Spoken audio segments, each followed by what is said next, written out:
We gotta go. Hi, this is Sheila with Conscious Conversation Central, and today is Thursday, March. No, it's not March. Geez, you just told me the damn date. I've been knowing the date all day. It's April the 2nd. Good. Woohoo! 2020. And I'm joined again, of course, by my decoding gal pal team, BZ Rieger and Lisa Flameno Rush. And I'm going to type, so you guys take it away. Tell them what we're talking about today. We're decoding the presser at the White House on March 31st.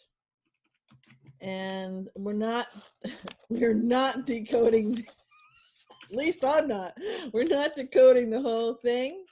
We are just decoding certain select segments of it. Yeah. And possibly some other decodings. Okay, here we go. Yeah, because here's the thing. Even though I watched that twice, I watched it the first time, and for some reason, there was a lot in that one, an awful lot in that. On the 31st, yeah. On the 31st, there was so much in it that I felt the need for a nap before it was even over. And Lisa fell asleep apparently almost from the very beginning. And, you know, those are held here on the East Coast at 5:30 at the, 5:30 or so abouts mark. And so I went back and listened to it again. And then you sent us the transcript because I was hunting for the transcript and it wasn't there at all on the 1st that I could find. You found it late on the 1st, I think, right? Yep.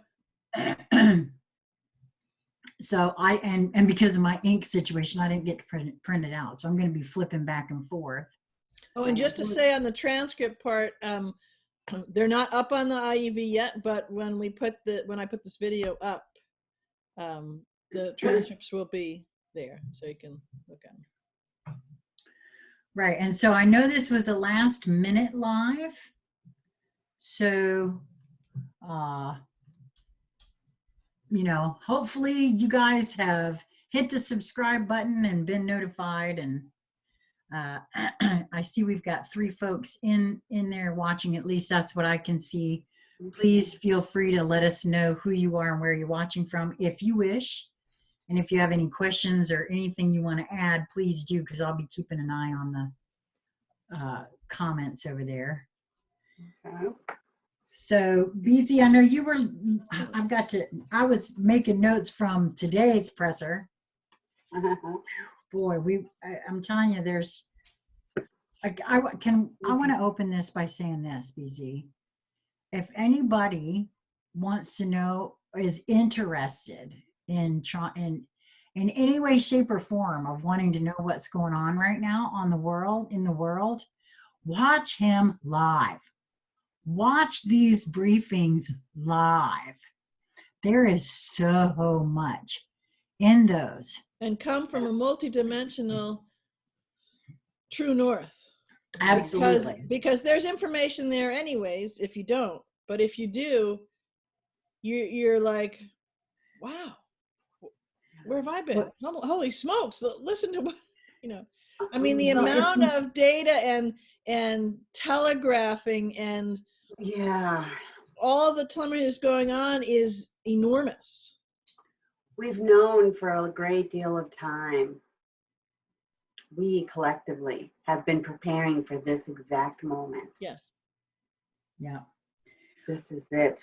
Which is why even in the hardest parts of what is unfolding right this moment and coming forward in transparency, it's still absolute happy dance time for all beings concerned.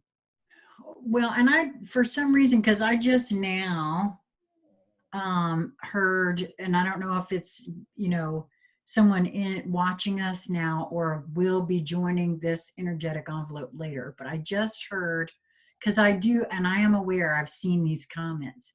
There are a lot of light workers who do not feel that this president is a friend to the light working community. I've seen those comments, I don't and think they could whether be say more what? wrong. I don't think they could be possibly more wrong. I'm in full agreement with that. Again, we sort of covered this in one of our other presidential briefing decodes, where is he fully well aware that he is? Maybe, maybe not. I mean, who knows? But I can say this. For me personally, watching these pressers has been so informative, not just about him, but how the mainstream media is using every single opportunity to paint this gentleman in the most horrific light that they can. Seeing how these things are worded, seeing and feeling, I mean, because that's the other thing, you can feel in some cases, that underlying vitriol that there is. And and the final thing for me of noticing portions of these decodes is the differences between an authentic being who hasn't spent his whole life going to polishing school to double talk his way. Oh, and I gotta tell you, in yesterday's presser, that came out huge. I've been saying that every single time I watch these briefings. Don't get me wrong. I'm grateful for Pence. Don't get me wrong. But the glaring difference between a politician speaking and Trump speaking is so huge, and it's shown every single day. Well, it's also speaking from the heart. Yes, that's what I'm trying to say here. As opposed to speaking on the rail that you decided you best hop on. Because the other rail was a might bit charged for your frequency to handle. I'll just leave it at that. Well, I got to tell you, yesterday though, it was for me, because this pointed it out, and I don't know why I felt to bring it up now, but I will. I have noticed that more than anything else, because, well, authenticity is where we all can feel the difference between someone who's being authentic and someone who's putting on, generally most folks, and the way the energy seems to be moving. I mean, most folks generally can feel the difference between authenticity and put on. And it's just a very clear differentiation to me from a career politician who knows how to say a whole bunch of something without really saying anything at all. And that was pointed out by Trump himself yesterday in such a way that I was like, because I've been thinking that the whole time when Pence was standing there talking, and Trump called it out right there in the briefing. I'm gonna tell y'all, right there in the briefing, he's like, yeah, that was pretty good there. I saw what you did. You never really answered his question. Right. So that's what I'm saying. It's for me, there's so much. Trump answered it in just a very succinct manner, and they were stunned, speechless, like, what was that? Yeah. Well, the other thing I would just add to that is that you talked about the vitriol and the obvious bent that the meaning is with, but that's absolutely correct. It's also some of it is theater, and if we get to it in this one, part of a decoding that I mentioned, the one sheeter that we would pull up, you'll see that will make more sense. Okay, awesome. Well, I wanted to say too, let me just welcome some of the folks because hey, I want to say how impressed I am with you guys right now. I didn't really give any advance notice, and we already have 11 folks watching us. Oh, yeah. So thank you all so much for subscribing, obviously, and getting the notification and hopping on. You guys all rock. Jennifer Brown says hello. Karen Fine has joined us. Hawkeye is here. My sister Teresa is in the house. I love it that you came. Teresa. Lucas Welcome. Schick is here. And Teresa said today's presser was chock full too, and I know it was. I've got it paused on the other. Yeah. Because I didn't get a chance to finish asleep. it. Yeah. Okay, awesome. So on the 31st, do you want to just jump into the 31st then? Yeah. Okay. I'm gonna have it up on my screen because I need to be able to see it. Yeah, me too. While we talk. I wanted to share that for me, there was something in his words straight off the bat. Yep. You know, he was, of course, thanking it. I'm going to just read this first little bit here. Yeah, dude. Thank you. I appreciate it. Okay. This is the most important part for me. It really sets the tone. He was thanking everyone. Our country is in the midst of a great national trial, unlike any we've ever faced before. You'll see it. You see it probably better than most. We're at war with a deadly virus. Success in this fight will require the full, absolute measure of our collective strength, love, and devotion. Very important. That was the very first words out of his mouth. And I knew right away when he talked about the collective in that. Again, for me, whether or not he actually knows on that multi-dimensional level or not, there's been way too much in these briefings for me to even entertain the idea that he is not fully integrated on some level. That there you can is, feel it in his energy. I mean, it was really cool to hear those words yesterday. What I would say too, another way you can look at that is, you know, he trumpets in his style, and that's perfect. Everybody should do that, right?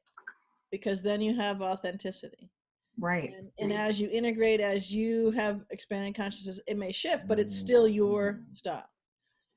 So having said that and kind of set it up that way, and knowing what he knows from a linear level, if you just take it that way, that's going on, that this operation on many levels is setting up to do. He would not come from the same energetic that he does about our towards the end there, the full absolute measure of our collective strength, love, and devotion. It would be much more on a macho vein. It'd be much more on a kill the bastards vein, or the kill the virus, or, you know, whatever cover he's using. So when those words of an expansive consciousness vibration come through, and realizing that yes, justice absolute with forgiveness absolute, is that's what he's starting to lay the groundwork for in there as well. Yeah, I agree with that. One of the things that, so I highlighted another thing too, and I'll do a short video on it at some point soon, of the different audiences that he's speaking to simultaneously. So he's doing a multi-channel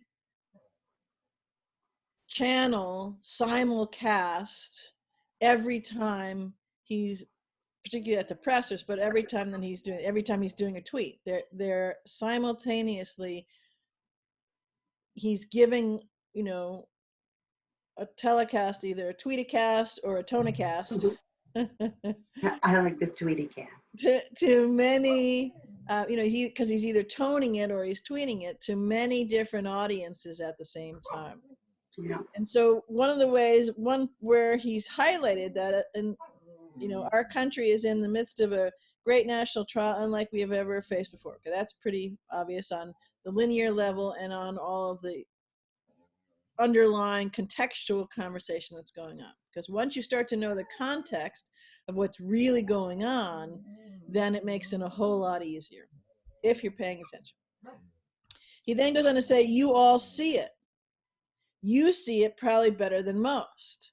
So there he actually separated out because he wants to highlight, in case some people weren't paying attention, he's talking to all the audiences and you all see it. And then he turns to one particular vein of the audience, which everybody in this audience would be in, right? And a number of other, sectors in that. You see it probably better than most. So when you're decoding, start to look at that and realize that he's giving straight information on the coronavirus. Yes. He's giving straight information on logistics and what's happening. Yes. He's giving straight information on, the actual logistical and structure of the government and all of its systems and all of that, from what it was when he got into office and what it is now, right, because of the impetus of the coronavirus. Yes.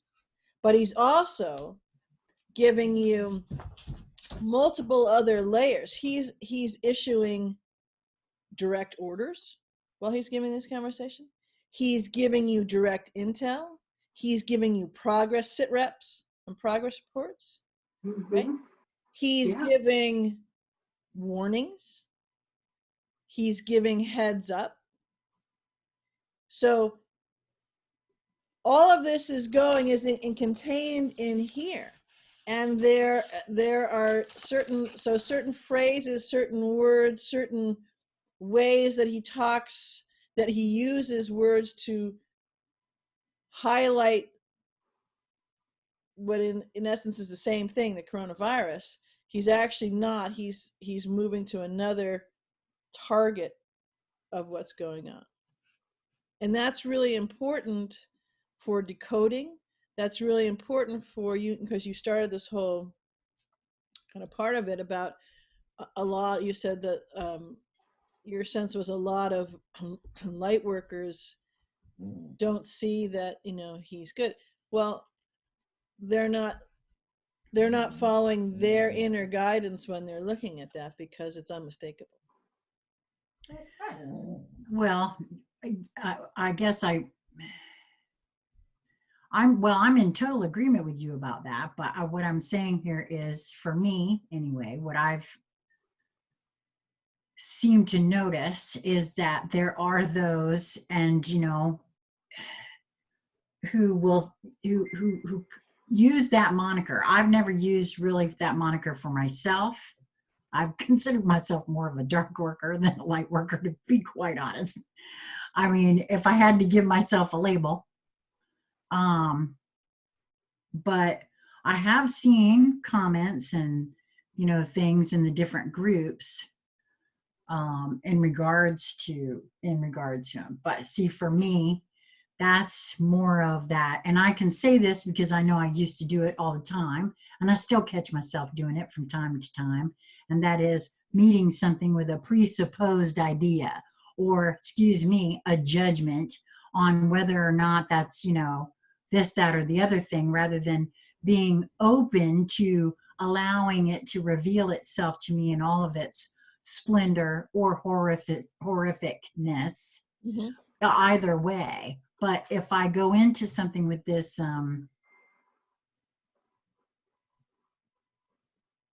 predisposed idea of what it is, which is what I notice in regards to that. And so that's what I was saying, regardless of how one feels about what you think is going on here. For me, going to these briefings every day and just allowing the data, all of the data, to be revealed has been very revealing in and of itself for me. Yeah, I would say a couple things to that. One, you can, I mean, I can listen to him and I can decode what's coming and the different parts. And some of them, there are places where there's a space, and that's just trumpeting in his rhythm, and he's talking straight linear and straight trump. I just noticed When it. you say that, let me ask you something. When you say that straight trump, my sense of what you're meaning there is the little character in the chair, Trump. Yes. Yes. Thank you. So being a former New Yorker, the little linear New Yorker is, you know, I gotcha. there are definite New Yorker euphemisms that are euphemizing all over the place, you know, in the toning, in that kind of stuff. So, but again, just notice it. You know, if someone asked me, do you agree with that, or do you think that? Well, it doesn't matter, because I'm not observing, I'm noticing. And I'm also meeting the energetic. The conversation is so layered and so multidimensional and so rich. That's what I'm wanting to meet, because it gives me information that I need for the missions that I need to do. Yeah, no, you're right about that. I want to share this with you guys, because Karen Fine just said, I watched a video this morning where the person told the light workers to put their big person rainbow panties on. And you know what? Yeah, okay, number one. But number two, I'll even add to that, Karen, and that is to all the conspiracy theory truthers out there who think that this is all separate, that light work and conspiracy and all that is separate and truth. Put your tinfoil hat on a little tighter, because the truth of it is it's all one big metaphor. It's all the same thing. Yes, and beyond, I would say that it's beyond the metaphor. I mean, I was talking about this, I think in the quantum porch thing I did today, but and we've talked about this a lot in various other conversations. But you know, if someone is thinking, well, you know, aliens or this or that or spiritual or energetic or blah blah blah. No, it's just, you know, these are bad, evil people, especially if they're thinking that they're just, because a lot of what's just on their radar, and you know, rightly so, but it's not the whole thing, and you need to find out the whole thing, because you can never unwind and unbind it if you don't. Anyways, so they're thinking they're just sick, and you know, we just need to rectify this situation, rescue people, you know, off with their heads with the other people, and then you know, la la la, we go back to normal. No, one, no. And two, if you think that these people who, you know, are spiritual, this is the other thing, they're able to know, have a sense of knowing of what is the energetic and the power of the energetic they're dealing with. They deal with it from the opposite polarity, but nonetheless. So if you're wanting to catch someone at what they're doing and thwart them from doing it, and make sure you've got all of it and you're pulling it out, then you bloody well better know what your quarry is, and how good your quarry is at what it does and why it does it, and what the totality of what it has done on this planet and what's going on. Because if you don't, you're not going to get anywhere near 1/10 of what is going on, and it won't end. Well, you're exactly correct. And you know what? For some reason, I know this might be a little, I'm feeling the need or the compelled to bring up here for those who, because someone, I don't know if it's they're in the room now or they'll be watching later, is a bit confused. But I'll link it in the show more section here. I did a reading of the President Trump's executive order that he issued on December 21st, 2017, Executive Order 13818, in regards to human slavery and trafficking. And that's what this is all about as far as the big world stage is concerned. It really is that on the 3D linear, but that applies in ways that EO applies in all kinds of multidimensional ways. Well, it applies to the way I describe it, you know, the newspaper and the above the fold headline and below, it applies to all of them. None of them are separate. It's all connected, and you cannot bring it down. Right. Until you go through all of it. But you have to start in certain places. And if you have a lot of people asleep and not paying attention, or orange man batting, or whatever it is that they're doing, and you need to arrest, as in arrested development, as in arrest, as in stopping, right? Then the operation that's going on not so under the surface right this moment is a prudent place to start from many different levels. One of them, not the least of which, is that it will get everybody to be much more in congruence with each other, much more in a togetherness. I'm me and you're you, and everybody has their own opinion and flow with things, but we're together in this. In choosing, maybe this might be a good way, in choosing the polarity in which we have, where we are polarized ourselves as service to self or service to others. And also, if you want to go purely linear, that it's something pulling on the heartstrings, that there is that compassion, and that will be needed for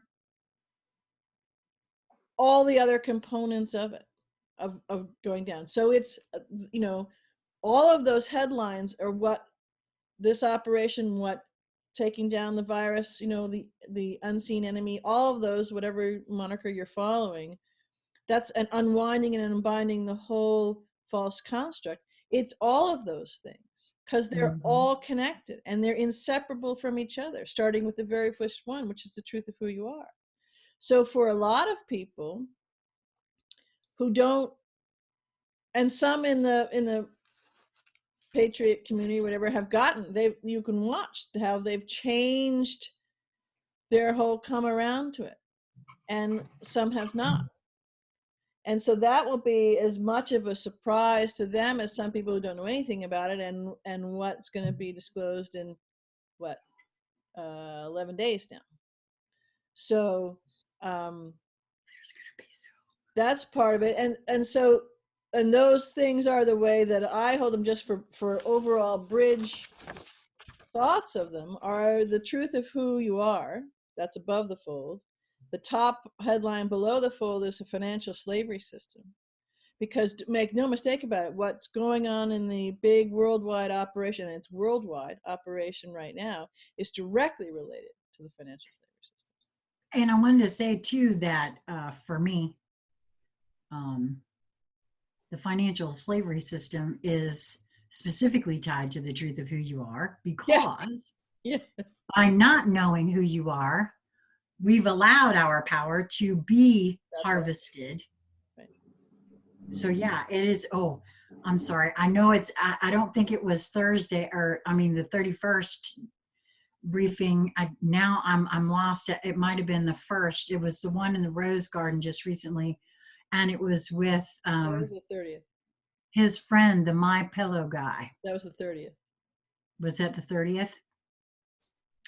When he started talking about vertical integration of his company, I thought, holy crap, even if none of those people know what they're actually saying, the source has risen in every single one of them. Yes. Yes.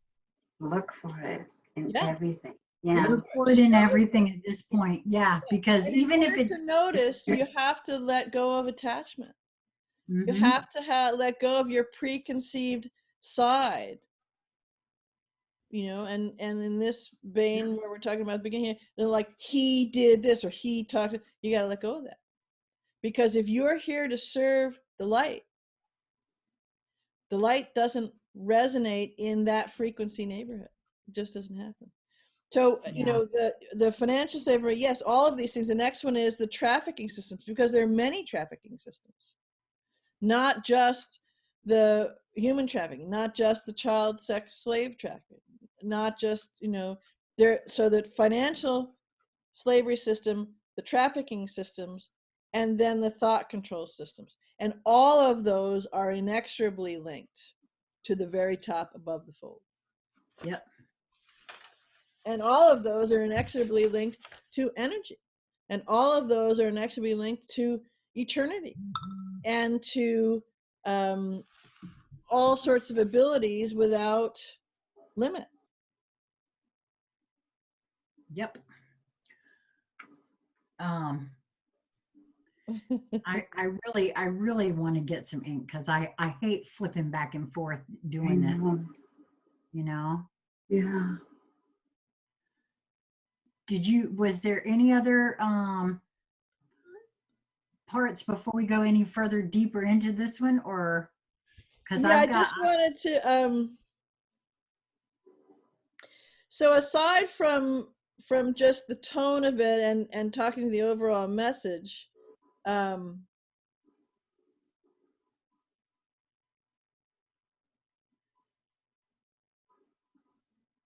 through our own choices and actions to save American lives and rescue the most vulnerable among us. So he's right from the get-go, not only with the toning, not only the tone, but the toning, the way he's doing it. He's and you can actually, as he walked into the room, so the energy that he carried and conveyed from the moment the door on the side opens, you could even notice it in the change in the cadence of the clicking of the shutters. So how the speed at which there was just from the way that I read the energy and listen to it, there was a change immediately. The door opened and there was a sea change. So this is the 31st. This is T minus 12 and counting before the go is given. And no, hang on. I was going to say you're going to have to explain that a minute. Well, I think there's been a whole bunch of goes already given. yeah, but this is for the actual containment and extraction. So it's wrong because I was thinking this was in the morning. So maybe T minus 5 and counting. So that's one of the things I wanted to say, is that the whole tenor was different, and he he's been doing it for a while, and some of them on the stage have been doing it for a while, of telegraphing that this is not just, you know, the smaller virus, the smaller portion of the unseen enemy, but the whole thing. And he's been, I think 3 days, maybe 2 or 3 days prior to this, so 28, 29, and 30, maybe. He's been with more specificity and particularity, telegraphing the focus of this big op, this worldwide op that's occurring right now. Well, And if I'm understanding say you that correctly, when he says, through that last part I just wrote, through our own choices and actions to save American lives and rescue the most vulnerable among us.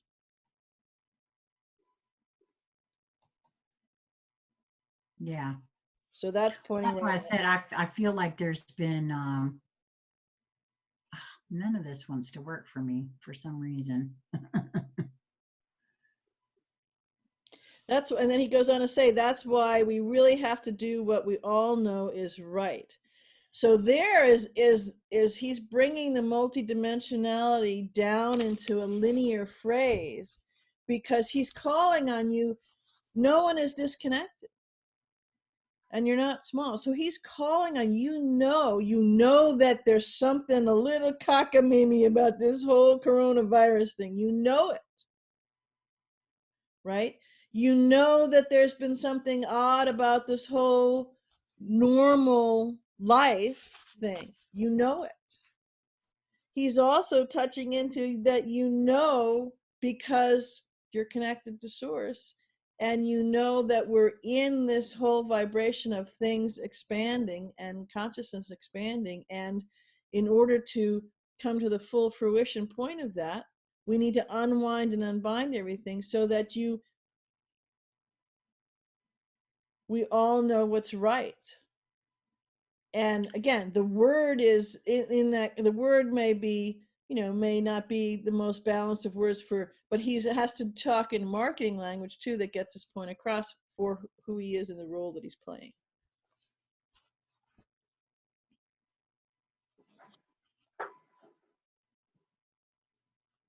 And he telegraphs that even more, now he's in the next couple of things I highlighted. Now he's also telegraphing, as these reveals and revelations become, well, from this podium public, right? That fundamental changes in how we live, work, and interact each and every day will come to fruition. You bet. And that's a great thing. That's not really a loss of anything. It's a whole much larger, expansive thing. But it means that the normal life, what you perceived as the normal life, is no more. Has changed. Because in that perception of the normal life, you isolated yourself by choice, consciously or unconsciously, from 99 9/10% of what was embedded in and encompassed by that normal life. No, that's true. Yeah. There's a comment in we have in here, ladies, that I really would like to address. Well, first of all, I don't want to forget to tell you this. BZ Karen Fine has a question for you about your video today about overstepping. And so you might have to be a little bit more specific there, Karen, for BZ on that. But Donovan said, kind of scary thought to me, but if everything is source or from the same source, i.e. God, aren't the satanic pedophiles, leaders of this world, also source? And guess what? Yes. And this is why, for me, it's important that we all know that. There really is, for me, and again, I know that not everybody feels this way. I know religion is still a really big thing, and putting something else out there above you as part of this greater whatever.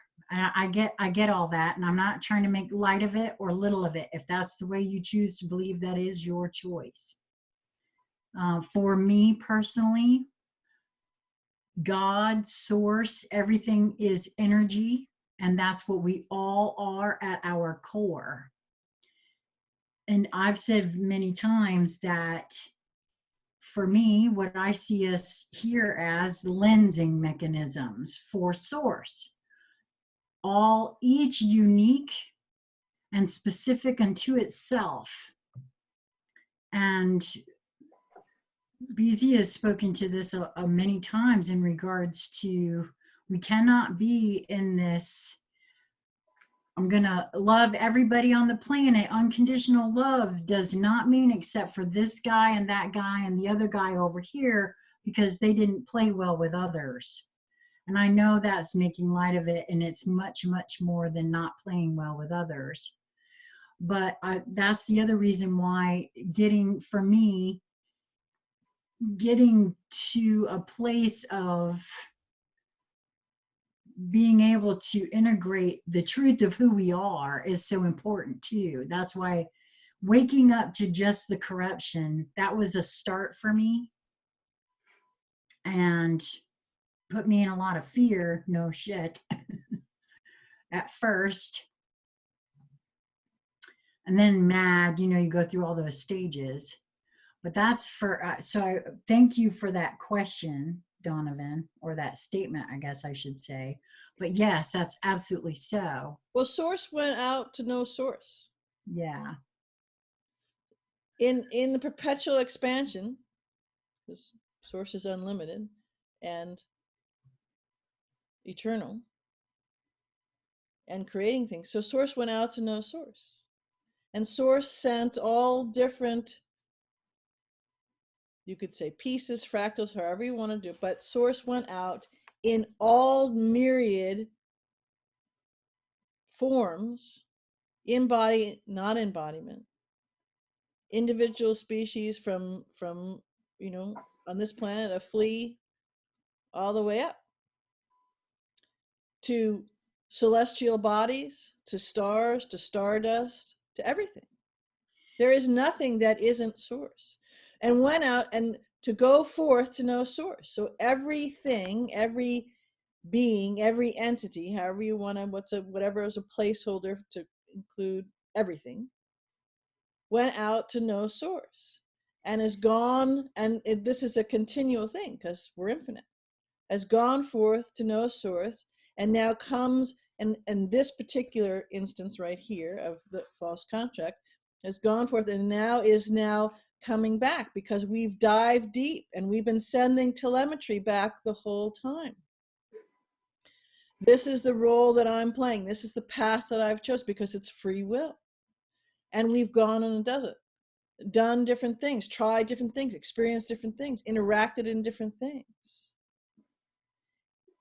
All the while as we've gone further and further out, forgetting that we're source.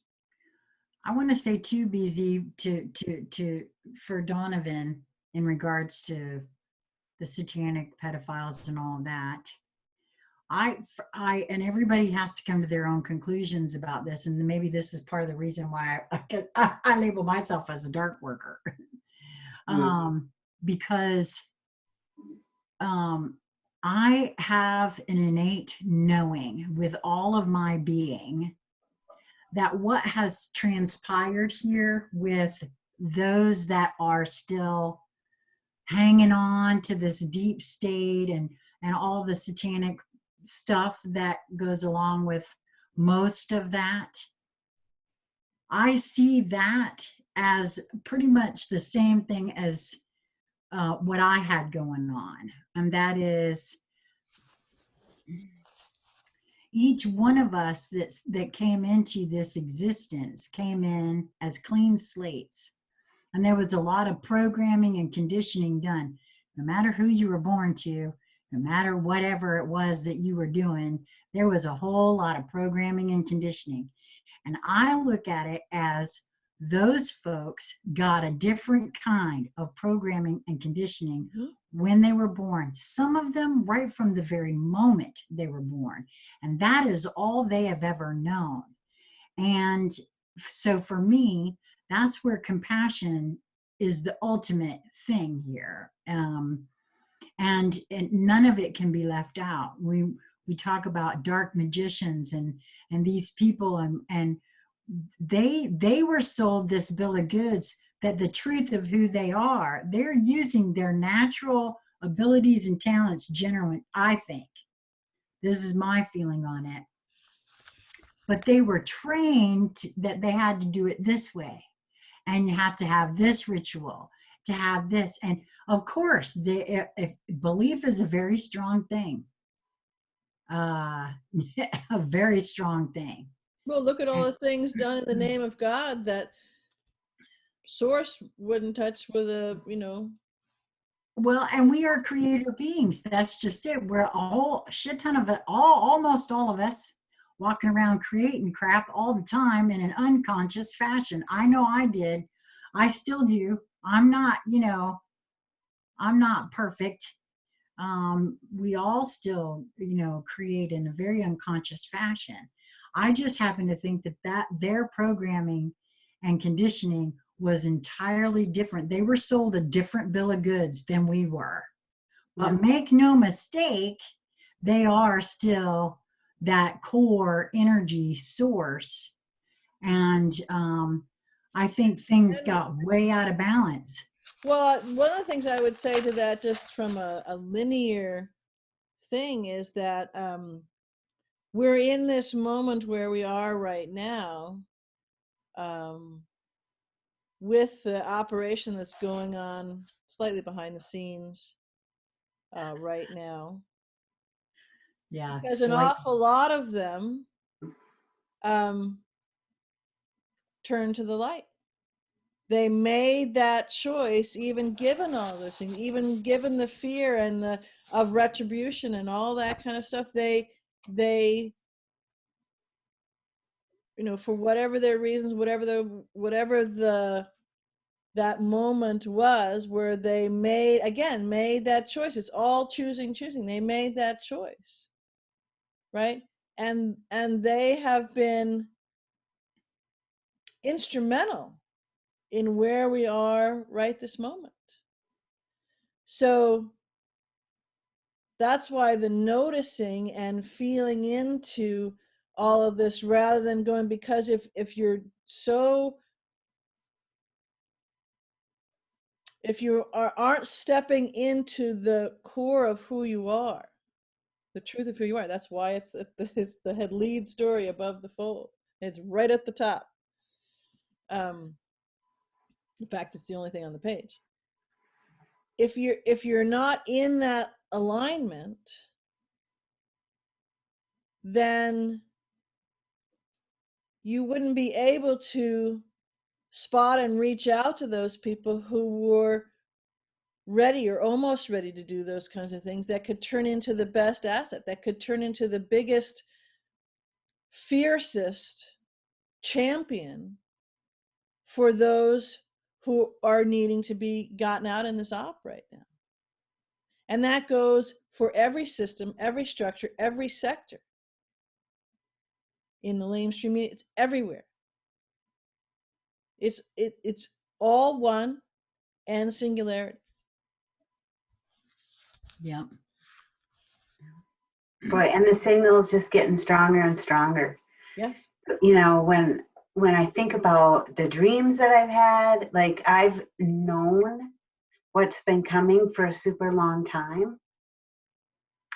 But to have the evidence right now, there's physical evidence now that it is just so beyond real at this juncture.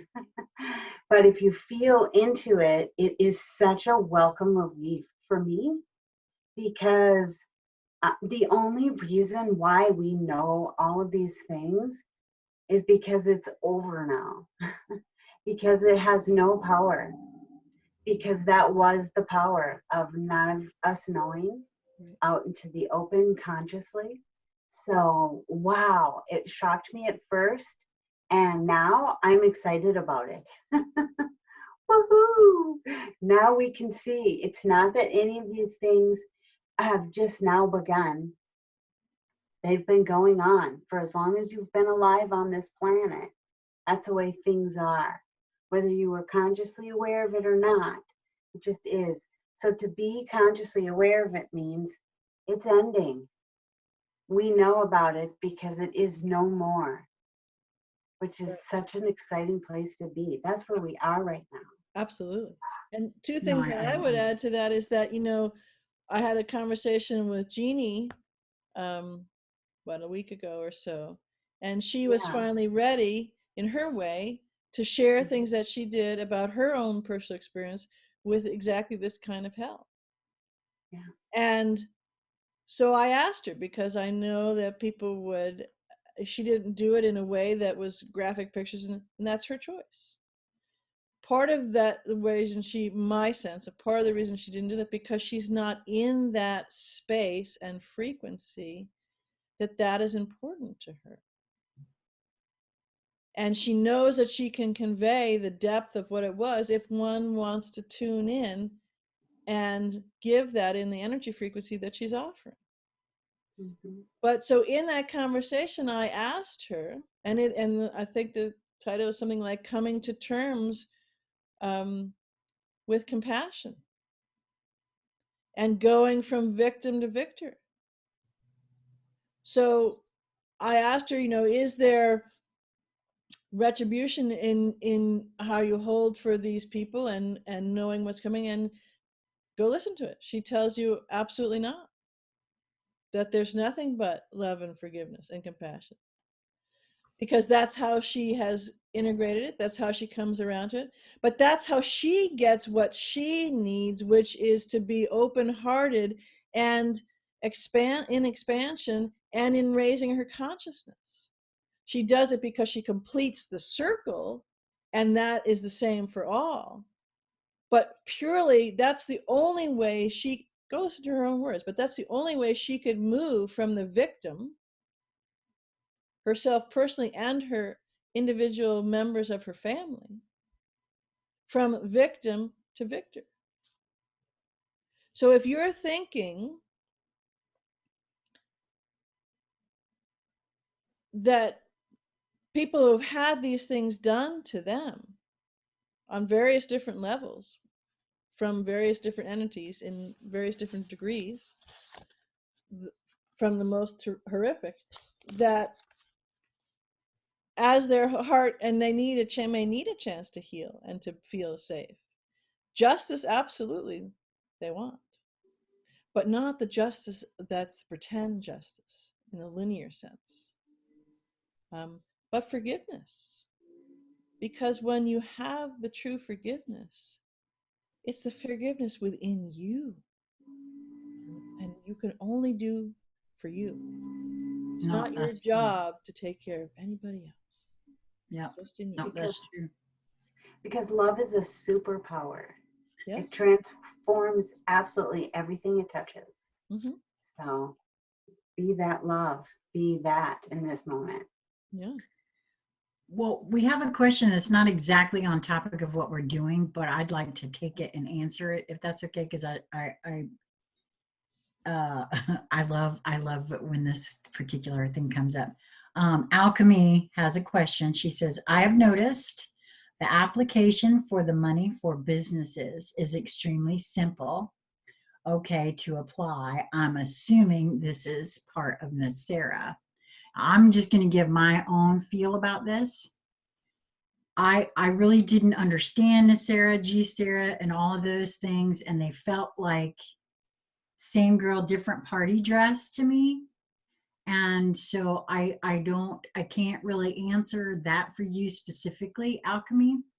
What my own thoughts and feelings are about all of this is that this is the transition. Maybe at a certain point in time, had the powers that were, I don't know, taken some of the ideas that were offered to them a long time ago, where a transition could easily have been done slowly over time, maybe that would have been something that could have been utilized. I don't know.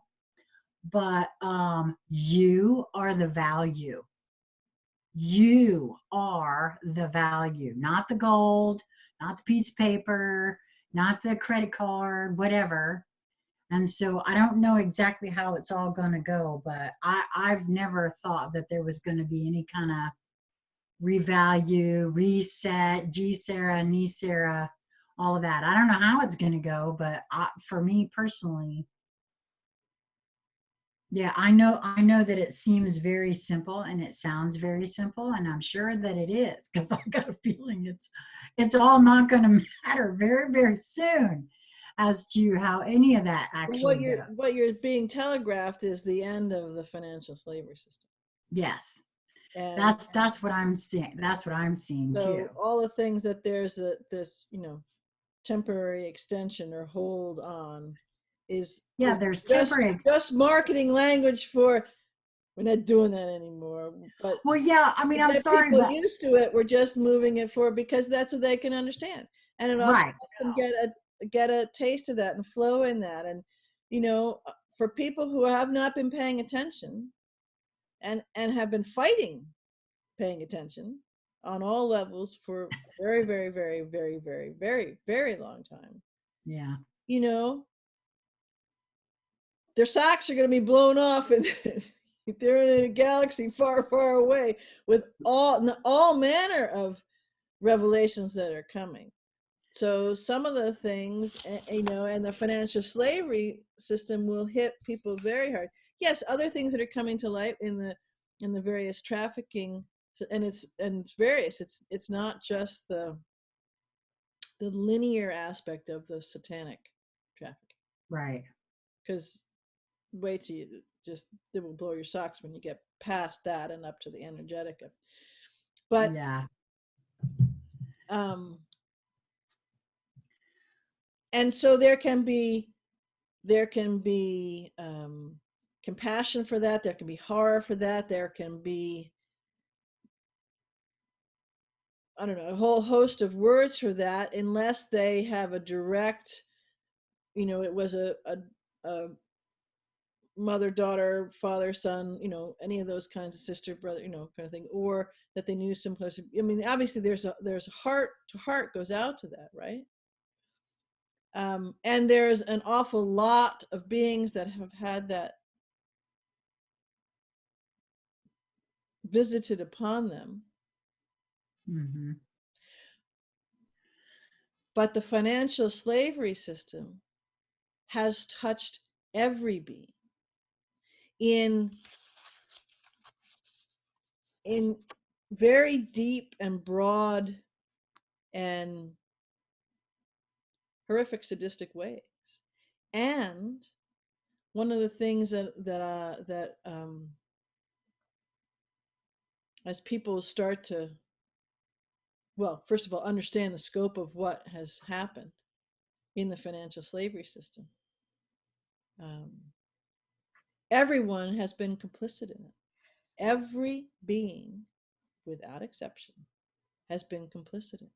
So that adds another layer to how to look at that, how to hold it, how to deal with it, how to integrate it.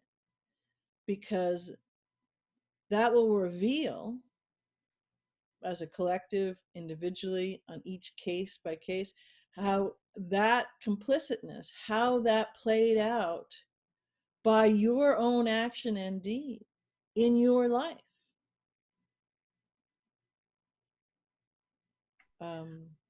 I wanted to say too, BZ, that you spoke earlier in regards to the telegraphing of the end of the financial slavery system. And a lot of what Kimmy was speaking to here in regards to,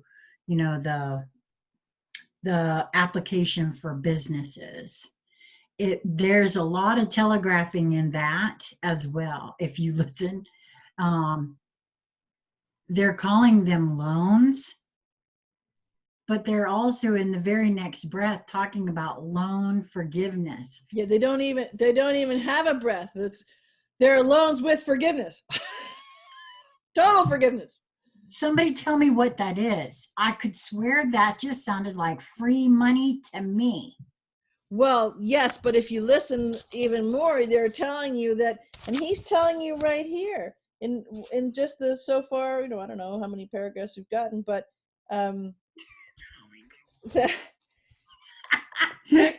Just, I know. It takes forever. But that these changes are coming. That's why your multidimensionality is showing all over the place. So if you just go, okay, all right, I'm gonna quit resisting, and I am multidimensionality. I don't know what that means, but okay, I got it. I'm taking it on board.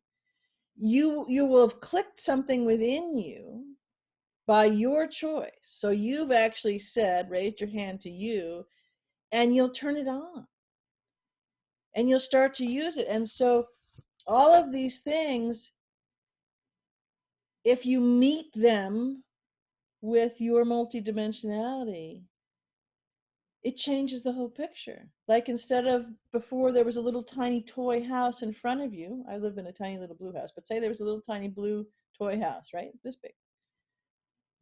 And you could see the lines in the door, and there's a couple windows, and there's a kitty on the sofa, and, you know, there's a crazy Aussie doing cartwheels and all that kind of stuff. So you can see it.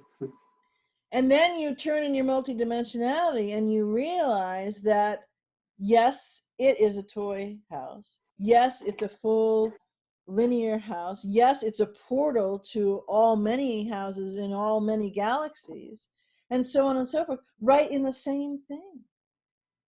And you choose how you navigate. Maybe you just want to hang out and sit on the couch in the tiny eensy weensy house.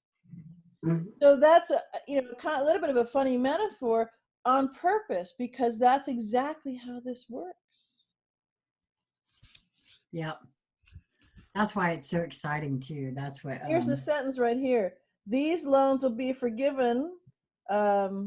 He's talking about the nearly 350 billion in loans to help the small businesses meet payroll and other expenses for up to 2 months. These loans will be forgiven as long as businesses keep paying their workers. So, and there's other language, in that where the turnaround is instantaneous. But the other thing is that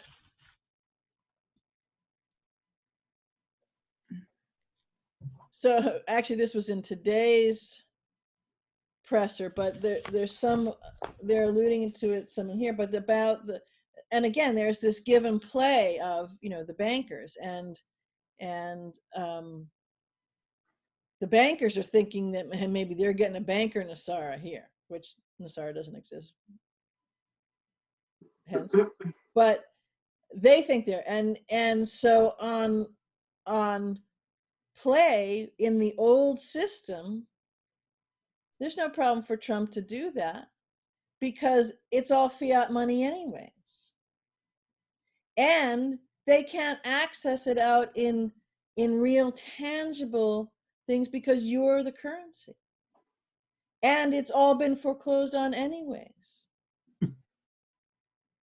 So the same purse strings are still held by the same beings, except that now a larger majority of those beings are waking up to just who those beings are that hold the purse strings, and hey, go like this, not to me, but to each one of you, and me for me, who those beings are.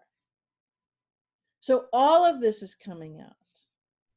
And it's not, to go back to what you were saying earlier about Trump and light workers and all that kind of stuff, it's not because, well, it's not just because Trump may have said, well, I'm going to run for president, I'm going to do these things, I'm going to drain the swamp, and I'm going to make it, change things and make it right. It's because that's what we've all decided, and this construct, this false construct, it's time to unwind and unbind it all, and this is how we do it. But it's an inside job, which also means on the linear landscape, it must be done from the inside out. It must be done using political speak and the legal process, even the legal process, which is a joke from a true legal or justice type basis. Nonetheless, that's the rules of their game. And so it must be undone using those rules. We've been telegraphing the fact that it's an inside job to ourselves since 2001.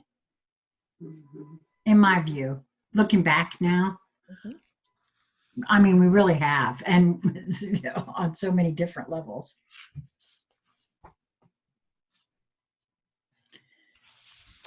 So I wanted to go down a little bit at the end of page 1 because a number of people have been talking about, so again, in telegraphing specific things, if people have concerns about things, or maybe there's some worries, genuine worries, or fear porn, or a whole kind of variety of things in that strata about things going on. So right at the very end of this page 1, he's he's talking and telegraphing very strongly that the internet will not go down and that communications will not go down.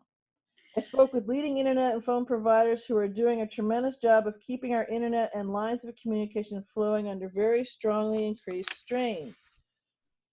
The business is more than anybody has seen before because everyone is inside.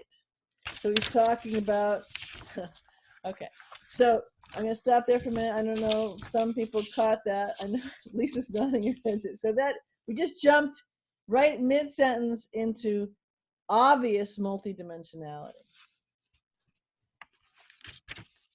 So at first he's starting with just, the fiber optics and the linear communication systems for internet and for phone communication, for all communication systems. And he's saying that, because it's very important, because there's a lot of strain, there's a lot of load capacity going on right now, because everyone's inside their house. But that's not the main thrust of what he's saying in that sentence there, because everyone is inside. Inside. It's an inside job. So you have this pause, you have this stop, you have this moments of darkness, right? Where you're going into that vast inner space within you. And I don't know, have you ever started to meditate or just be quiet or whatever, and maybe you close your eyes and you think, I can't see anything. There's nobody here talking to me. Where, what? I got nothing, Sheila used to say. I don't see anything, right? So that's the darkness. And then you go in the darkness and you discover the light. You discover that you, in The Wizard of Oz, you always were home, right? Yep.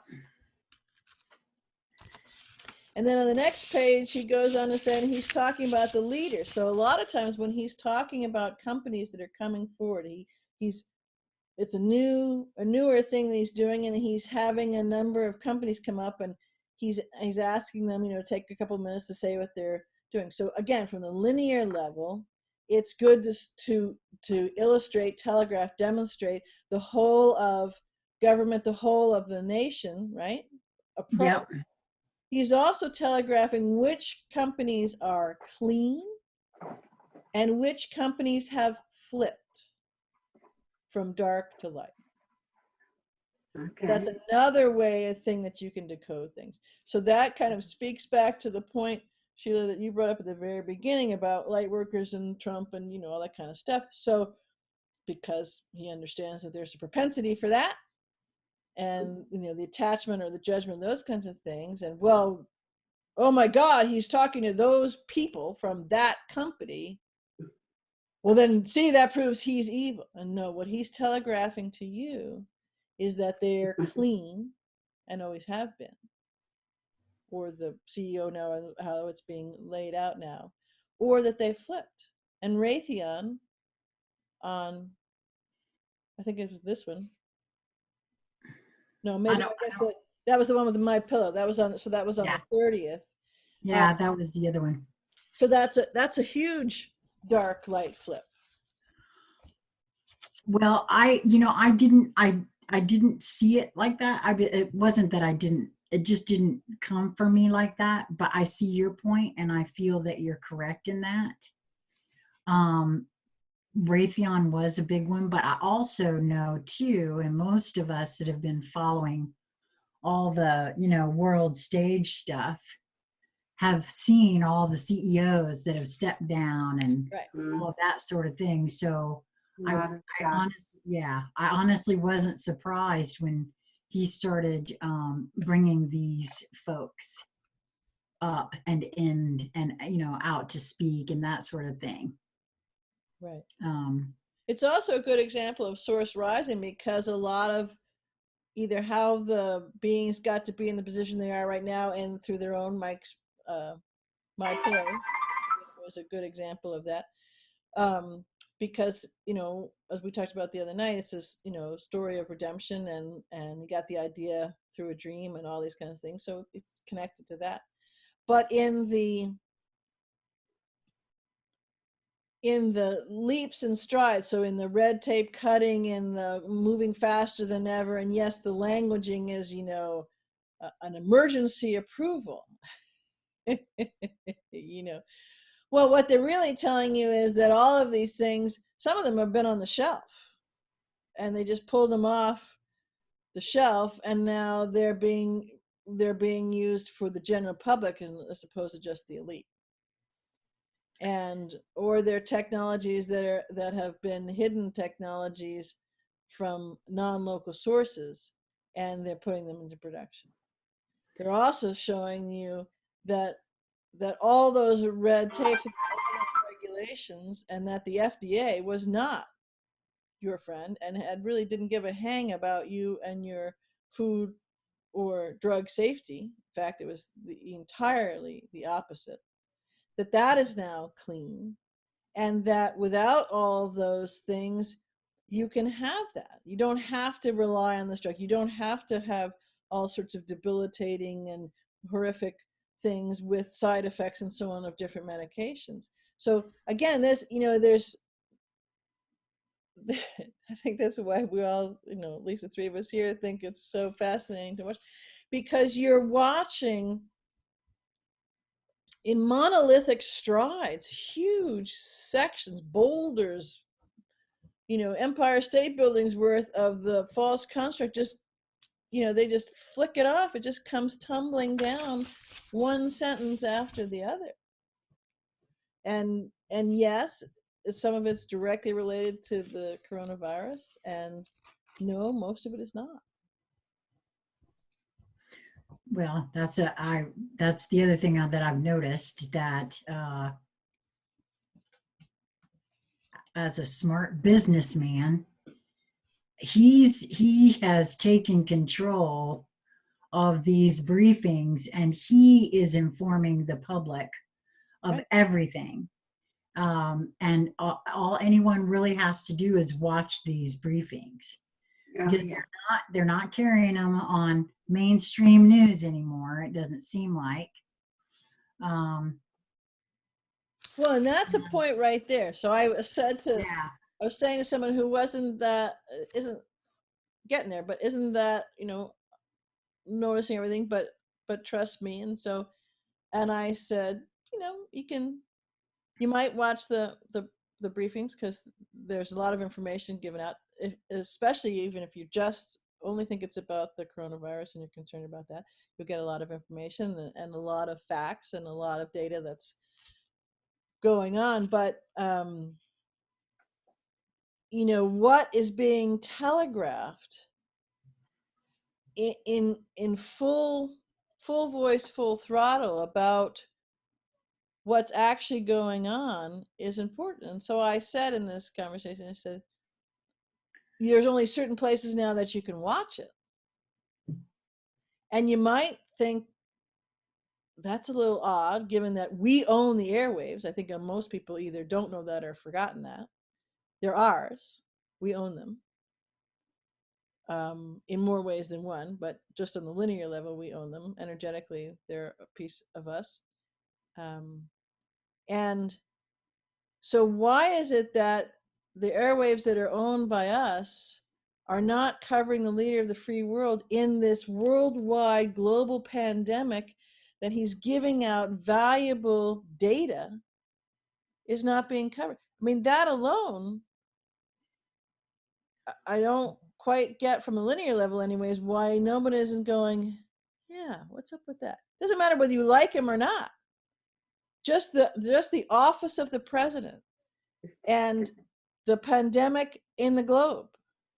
Those two things right there. No personalities, nothing. Yep. No, that's a very big tell, if you ask me. And that's why I said there's so much more in these briefings. I mean, yes, I do believe the coronavirus is real. It's not nearly as bad as they're making it out to be on any sort of level. I think that's actually in one way, it is being telegraphed, by all of those up there. But I feel as though one has to feel that rather than hear it. Actually, you can hear it. Okay, well. In some of the ways that some questions are answered, kind of. Oh, okay. But put the answer is kind of held in a way that does answer the question, although not directly for the coronavirus. He's also doing it where which is why more and more he's telegraphing what a lot of these medical supplies, ventilators, because some of the beings are in such bad shape coming out of where they're being rescued, they're going to need all of this stuff. Well, that is something that Lynn B, which, hello, Lynn, thanks for joining us. And I know that Ojo came up in the house too. I wanted to say hello to him as well. Hello. Fawn has joined us, but Lynn was saying, I believe part of the darkness brought to light here has to do with the tunnels and all that's being cleared now, and the rescuing of the children. And Yes. and even though that's not something that's been made public in the, I don't know, 3D linear way. Yeah. Well, yeah, he So has. much. I mean, he's talking about it. The most. I mean, he says it in. I'm in agreement with you. I think that it's being telegraphed. I'm saying that, no, he's not coming out and saying, oh, we just pulled, I don't know how many thousand children out of a tunnel, and they're the ones that need all of this. No, that's not being giving you the said. numbers on what they're expecting to pull out of the tunnel, and if we don't act now, we'll lose that many. Those numbers in here are not referring to coronavirus. No, I'm aware of that. You're aware of that. There's a load of other folks that aren't. Now, that probably does not apply to the 24 people watching us right now. They probably all do know that, but there are those out there that are like, huh, what children? What are they talking about? I don't know that, like I said, I don't know that there's anybody with us right now that wouldn't already know that. But there will, there are folks who, again, only half hear or know of these things, but it's now, Abizi, I hadn't made that. I couldn't wrap my mind around those numbers. You're saying that's the telegraphing of how many are being rescued? Just in this country. It's a global operation. Now, I know it's a global operation, and I know that those numbers are just related to this country, but he is telling you, I don't know if you want me to jump ahead to that, but he's talking about on page 3, it's about, like, I don't know, for some reason there's not much paragraph space in here, but maybe. Well, I know he's talking about the U.S. State Department has organized one of the largest and most complex international evacuation operations in American history. So these are Americans who are in foreign soil who have been trapped, and he said that explicitly. He said one. He mentioned one woman explicitly. They did. And that they in the torturous and and so there was a little back and forth question about follow up on that the next day or the day after that. So that's one, but that's also not only genuinely for that being, but that's also a telegraphing of everything that's going on. He's talking about the ones in Peru. So in this one he mentions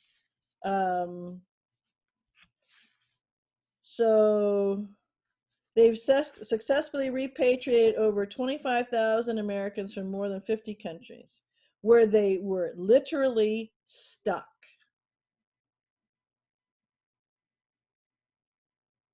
So there's more to come, but so you could think of. Right. Well, I knew when he was talking about that I mean, I misunderstood you before then. What? When you were, because I was thinking you were referring to the number of masks and things like that were. No, I was referring to the number of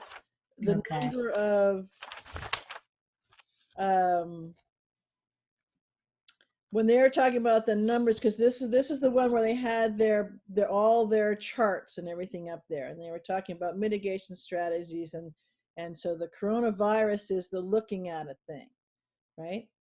But Right. he's talking about the number of in the modeling, right? Oh, the number of Modeling folks that is could telling die. you that we could lose 100 to 200,000, and then he's talking about, the question is, what would have happened if we did nothing? So yeah, Right. that's could be the question about the coronavirus, but what he's really speaking about is if they did nothing, if this operation didn't go into force right now, it would be upwards of 2.2 million people, and he's talking about just in the operation that's going on in the US. And that's why in this 2-week period, that's why some of the reporters even can't think of John's last name, but he's Stossel. Stossel, isn't it Stossel? no John Roberts Oh. from Oh, Fox. But he's, he was astonished at that. And so again, he's setting the stage. These are numbers. So in other words, what this is telling me, not only in this particular one, but in other things that I've had come in on various levels, linear and otherwise, is that they have good recon, good telemetry, good know-how of when they finally decide, when, as I was talking about in one of my videos today, there are in the universal aspect arena, there are certain rules that need to be, like hidden in plain sight, and all those certain rules that need to be fulfilled by all quote unquote sides. There's no such thing, but we'll use it as a placeholder. And so one of those was triggered in breaking that, and that's and I kind of went through it, and there was a conflagration and a confluence of many different things. It wasn't just the coronavirus, but in that happening, and we're already in the unwinding and unbinding and the expansion and hyper acceleration, even more of ascension, and the if you want to hold it as the event, coming through. So source is now stepping in, so to say, through each being, but stepping in. And that's why at this moment, the coronavirus is the perfect cover to do all of these things. So when they realized that was going on with this being launched, because they know what's going on, had telemetry themselves about that then there was all of this, the mission prep and recon done in order to find out. I mean, obviously they're going to find out more stuff when they get there, and he talks about that in certain places right in here, where all of a sudden it was a surprise out of nowhere. So he's telling you, he's telegraphing explicitly certain pockets in this country that they did not know were there with all of their other recon. Yeah, you're speaking on, I remember what he said there. He was talking specifically about Louisiana. Louisiana is one, and then I think Detroit is another one. Michigan, yep. So, yep. And part of that, there's something about Mardi Gras that relays into that, and I don't think it's the parade itself, but I believe that, I don't know, maybe there was something in a movement in tunnels or something. I'm not sure. I'm not clear yet on that, but so yeah, that's going through. But that number, those big numbers, that was the main, kind of grabber in this one, at least for the reporters who were there, was that number. And someone said, well, how do you go from this number to this number? Well, clearly you're not talking about the numbers on their charts and everything else. Because, and so it was interesting to watch them very skillfully do the dance, so to stick to the line of the coronavirus thing and, make it plausible in your, kind of researcher modeling sort of worst case scenario kind of thing to assuage that conversation or that question. but also impart the information that needed to get out. And the other thing is, because everybody's multidimensional, whether they realize it or not, they're taking, this is all, you know, so we're decoding it, but they're taking all the coding in, so it's within them. And as they noodle on it themselves, as they watch other things, as they're out and about or see things in their own locality, or maybe watch something like this, whole host of different things, it's, and predominantly them, because they're the expert for them, it's decoding within them. Yeah. And Well, all that is to help you. lessen the shearing force, right?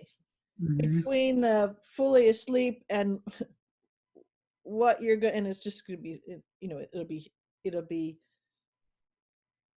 a megaton, you know, megaton squared, the first drop, but it will, this, and that's another reason for this 2-week thing, is because it's all of that percolating. That's another reason why everybody's quiet. That's another reason why everything is a shelter in place. That's why there are all these things to go within. Because in the, and it's having people, forcing people to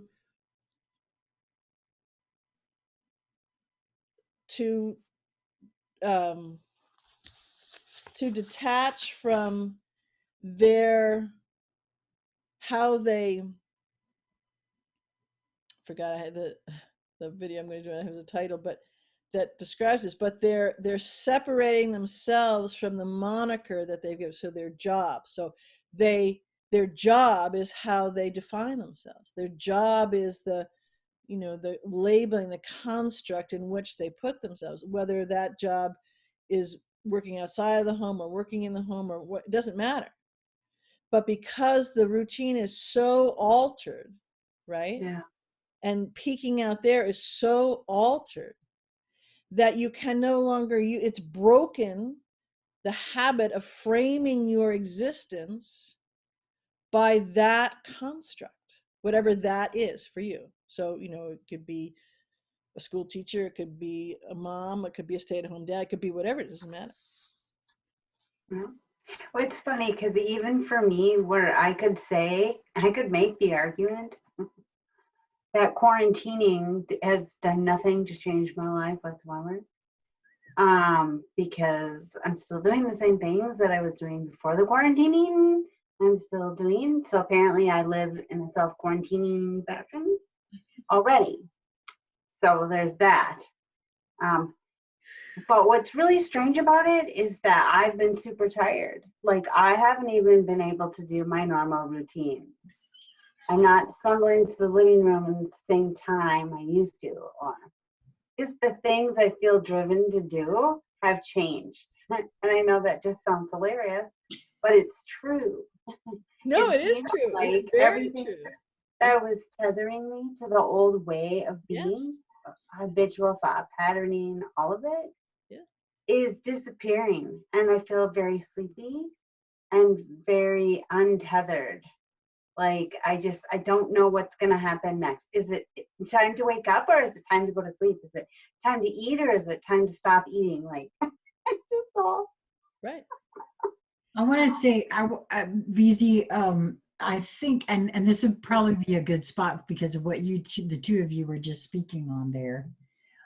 So Karen's question that she posed to VZ earlier, I didn't quite understand the question, but she's saying, so the coronavirus was where they overstepped the game. And she is referring to your fear and knowing video that you did Yes. earlier today. So, yes, but what I said is that it was not just or specifically only the coronavirus. It was the confluence there was a confluence of things right around that, and so maybe you could say the leader was, or the face leader, you know, like the excuse, the reason, the rule break on the surface is the coronavirus, but it was a confluence of things that were done. All, in other words, so they did this, and yes, that would have fit into the, you know, free will and all that kind of stuff, but it was because a number of things were done all at the same time, pretty much. Well, exactly, all at the same time, and it was that confluence, which energetics, it was an energetic confluence of all that yes, broke the rule. And the rule maybe is wholly inaccurate, but it's a linear placeholder. The rule, because of where we are in this moment, and because of the energetic expansion and consciousness expansion of people waking up and just starting to get on a roll, not only in the ethereal collective, but in the linear, you know, materialized collective, we're on it. So that rule had more, again, not at all accurate, but it's a linear placeholder, had more weight to it when it was broken. Does that make sense? So they played their hand one too far, and with the weight given to it, where, because of where we are in this moment, it snapped us into a whole, you know, source was already rising in everyone anyways, in everyone, in Devin, in everyone, right? So that the more expansiveness, and again, it's a free will choice. So you choose, do you then expand that negative polarity, or do you expand the positive polarity, so to say? But to answer Karen's question, so it snapped that, and so source came through and, you know, made certain things happen in certain ways. So the coronavirus, per se, it wasn't supposed to be released where it was released, in the fashion it which is it was released. It had a whole intention. It was designed in a certain way, programmed in a certain way to have certain effects, not only on a physical body, but on the body of humanity, and so, and civilization, right? And most specifically economic, and most specifically in the Western world, and most specifically this part of the world. But it just so happened that the right players, out of the blue, you know, which is a euphemism for Archangel Michael, came in and played their role perfectly in either, you could say, stupidity or greed or ineptitude or a whole host of those things. All of them are accurate. And came forward, and it also provided the cover for this operation that's going on now. Was always planned, and needed the right time and the right weakening, we'll say, in forces, and the right taking out of, and the right, you know, going with the lower fish who are singing like canaries for the bigger fish, so that mostly so they can get chapter and verse and layouts of plans and schematics and all those kinds of things, right? Mm-hmm. But it also, with that on a linear level, was a bridge too far, was, you know, one vile, vicious trick too far, you know, kind of a thing. And so you're in it now, and your people are going to wake up, because they're not all that asleep, all of them, and they're going to figure out that something's doesn't smell right with this whole beer thing, right? So let's use it to do all of the things we need to do. And sources is the same thing, through the different countries, you know, through, because sources arising through them, of the shelter in place, of the pull out of the construct, because the energy frequencies of a vast majority of beings was nowhere near yet, unbelievably so, but nowhere near yet where it needed to be for these things to come to pass, to come to light. And yet we're all on Gaia, and she's going, you know, excuse me, right? Yeah. So it was a perfect, that's what I talked about today. It's a perfect storm. It was this perfect, and when you think about a perfect storm, yes, there's movies about the one in Massachusetts when I lived there, the perfect storm and all this kind of stuff. They're monstrous. But again, you know, in even the perfect storm, like just a weather phenomenon, perfect storm, there is terrific beauty in that, fierce beauty, but beauty in that, in the power and the magnitude and magnificence of all of that, and how it unfolds and what it moves, and the force of creational force within it. If you're sitting right in the middle of it in a tiny little boat, okay, maybe not so much. It's hard to appreciate that, but nonetheless, that's what's going on right now. And so many things came together to do all of this, to facilitate all of this. It's also a great way to play out the theater, because there has been theater. This has been a stage set. I know we've talked about this a lot, but I'm not certain everybody gets to the degree in which, and if we do this one pager, this will, perhaps not explain it a little bit more, but the degree to which this is theater playing out, and this is plea deals playing out.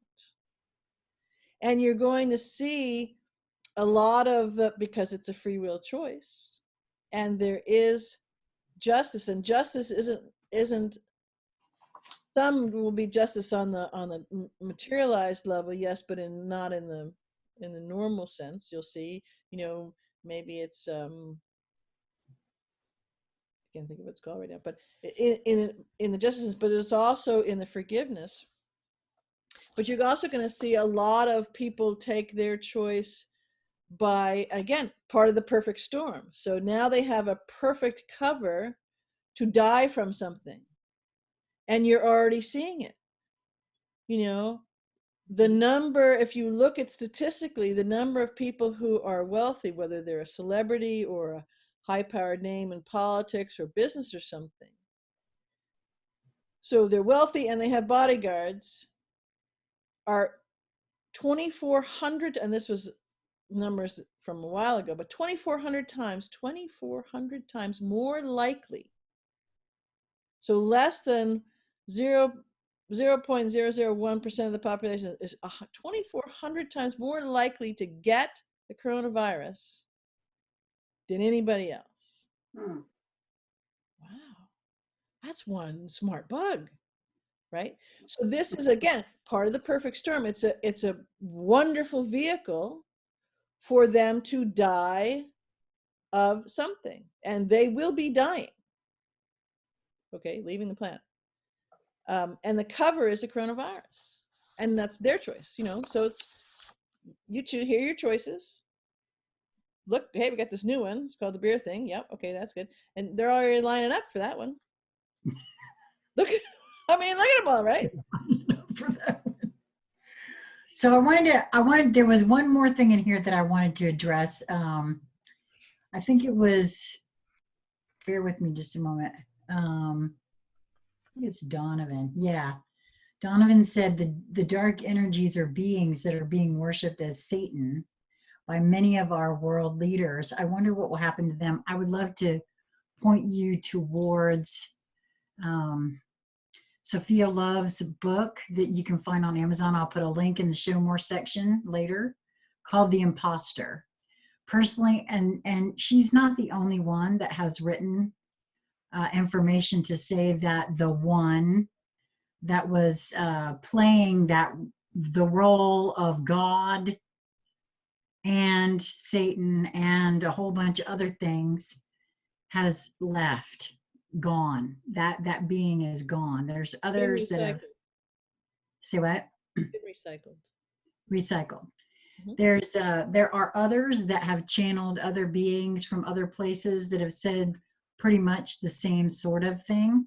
To me, it feels like that. So, and of course, everyone's mileage may vary. Someone just asked what did I mean by that? Is mean no longer eternal. Gone back into the soup of source to become a totally new energy stream that comes out. Well, and Donovan also said, so source is like a referee in this game. And I personally don't hold it that way. No, I don't. For me, a lot of folks, even though you use the term source, because I think this is a human tendency more than anything else, is to ascribe personality or persona to things like that.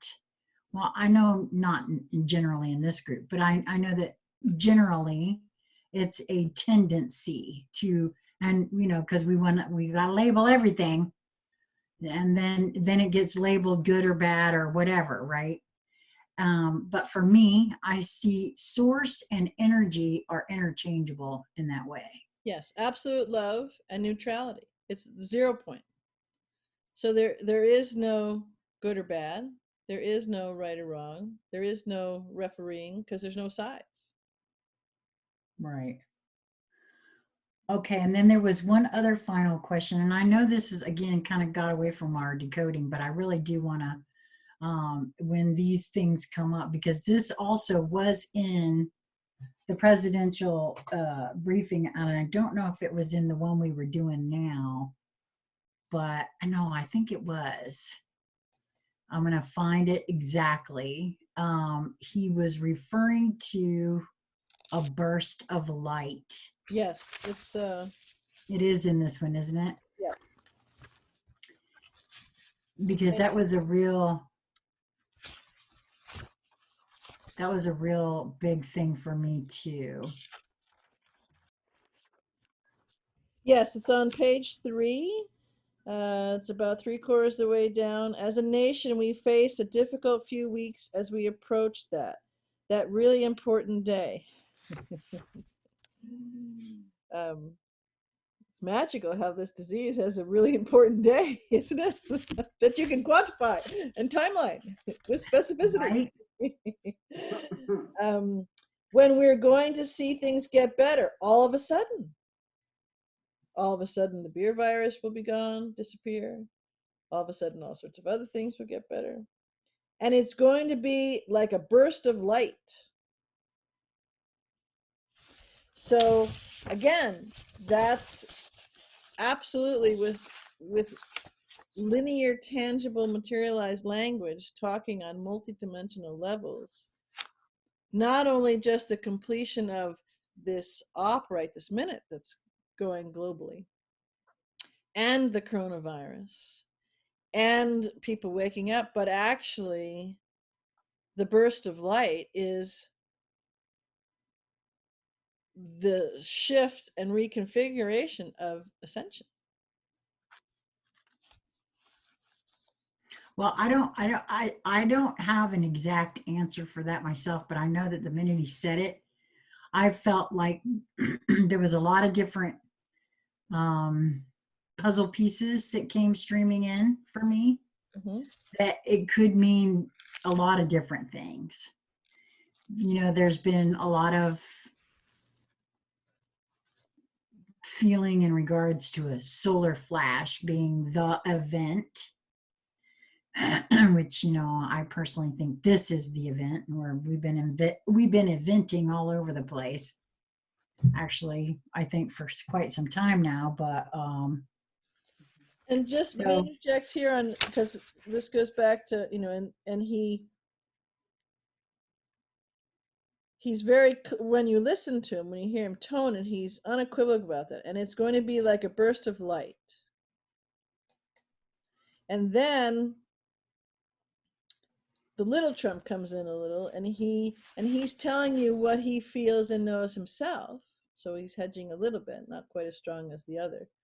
I really think, and I hope so. So that speaks to, does he know? Does he himself, the being himself, never mind the office of the president and what he has to do and what he was designed to do and why he was chosen, and why he's been groomed his whole life, like we all have been trained our whole lives for exactly these moments. Yeah. And if you haven't seen that yet, just wait a smidge more into the full moment and you'll go, oh yeah. And Zoom, you'll be able to do what you need to do and what you're meant to do right there, because it's innate. It will just come forth from you. So that's just giving, reference to that.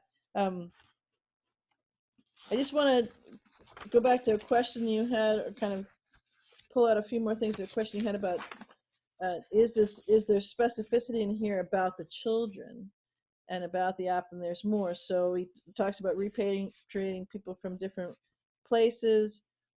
I want every American to be prepared for the hard days that lie ahead. We're going to go through very tough weeks.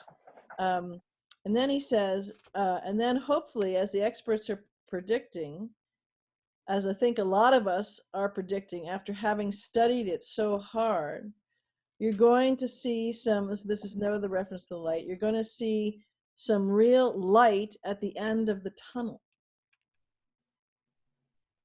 So yes, that's a euphemism, but it's an interesting euphemism to use related to the coronavirus, which has nothing to do with tunnels. And so that's that. But it's going to be a very, very painful 2 weeks. When you look and see at night the kind of death that's been caused by this invisible enemy, it's incredible. So in the linear context, if you're looking at it narrow and not multidimensional, again, talking about the coronavirus, talking about the, the morbidity rate and then individual bodies, but it doesn't hold together from in the linear context just in that, because he's talking about 29. I was watching last night, Governor Murphy of New Jersey says 29 people died today. Well, I hold immense compassion for the beings left behind of those 29 people that died, but on a presidential level, that's on a world pandemic, those 29 people don't go in context with when you look and see at night the kind of death that has been caused by this invisible enemy. And so this is what I'm talking about, where they've had preparation, so reconnaissance happening for the preparation of this.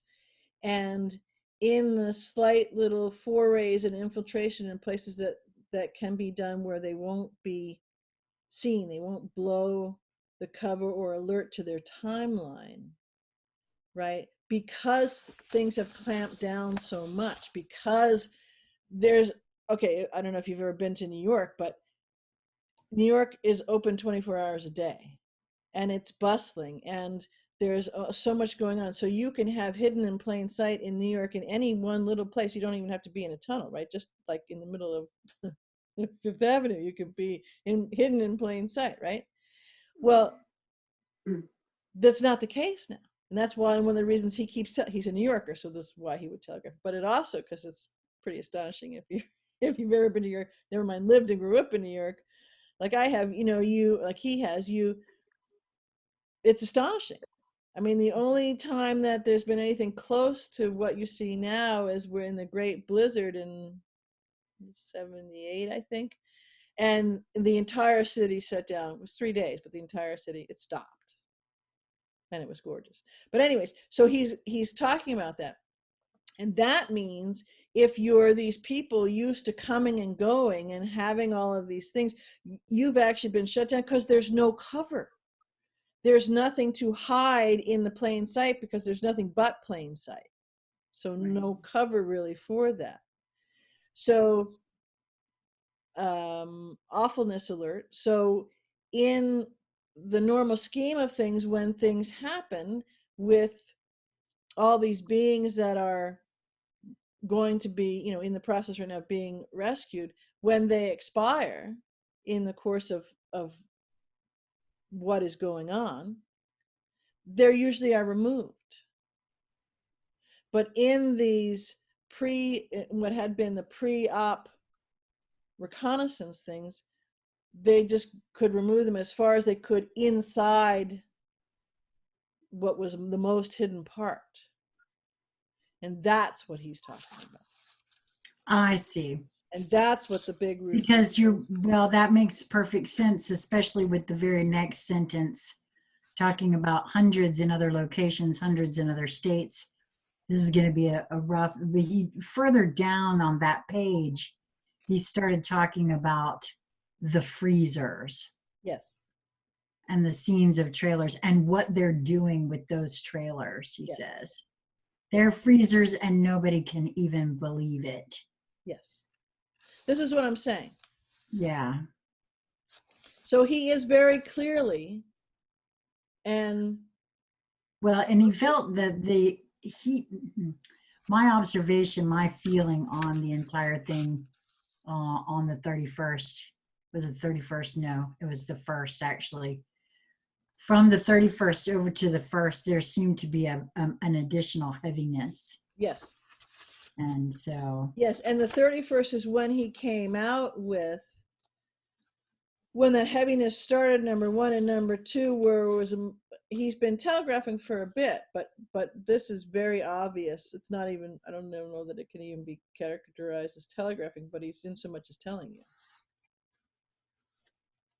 Well, yeah, I felt that it was due to the gravity of the situation of for me, what I felt and still feel is that it had to do with, like you said, there's obviously been a lot of death in the rescuing, not just in the reconnaissance part. I'm sure in the rescuing part there's been a lot of death as well. Yes, but when these words were given, they hadn't started the whole operation. Right. That's true. And that's where, but the reconnaissance, because they've had to plan that this was going to be the time that's it. We're just going to go and do all of this, and this is the area we're going to start, because they've been starting in other areas and other trafficking systems, right? And other financial slavery systems. So the systems that I kind of laid out in my thing, they've already started in those for a while now, but they've ramped up, So he was telegraphing too with the ships. Well, the ships weren't supposed to be ready for 4 weeks because that was the plan, right? And all of a sudden, holy smokes. Well, those ships, I put up a article from the Navy where they've already started treating their first patients on the Comfort yesterday. And I don't know if people understand that, but those ships don't have anything to, in fact, any COVID patient is barred from that unless it's one of the patients that's there and they happen to have that, then they'll deal with that. They can mitigate that, any spread of that, and they can deal with that because they have certain isolation wards and everything else. But those are for people who are being rescued. And that's what all the medical equipment, that's what all of the you'll see in New York City and Central Park and other places where there are all of these impromptu tent hospital units because that's where they're being brought up. They have to triage them from there and then figure out how what in the triage process, what care they need, where they need to go, and how that has to happen. Then you've also got it here on page 3. Again, he's talking specifically, we're talking about that happened all of a sudden. California, 50,000 bed capacity, and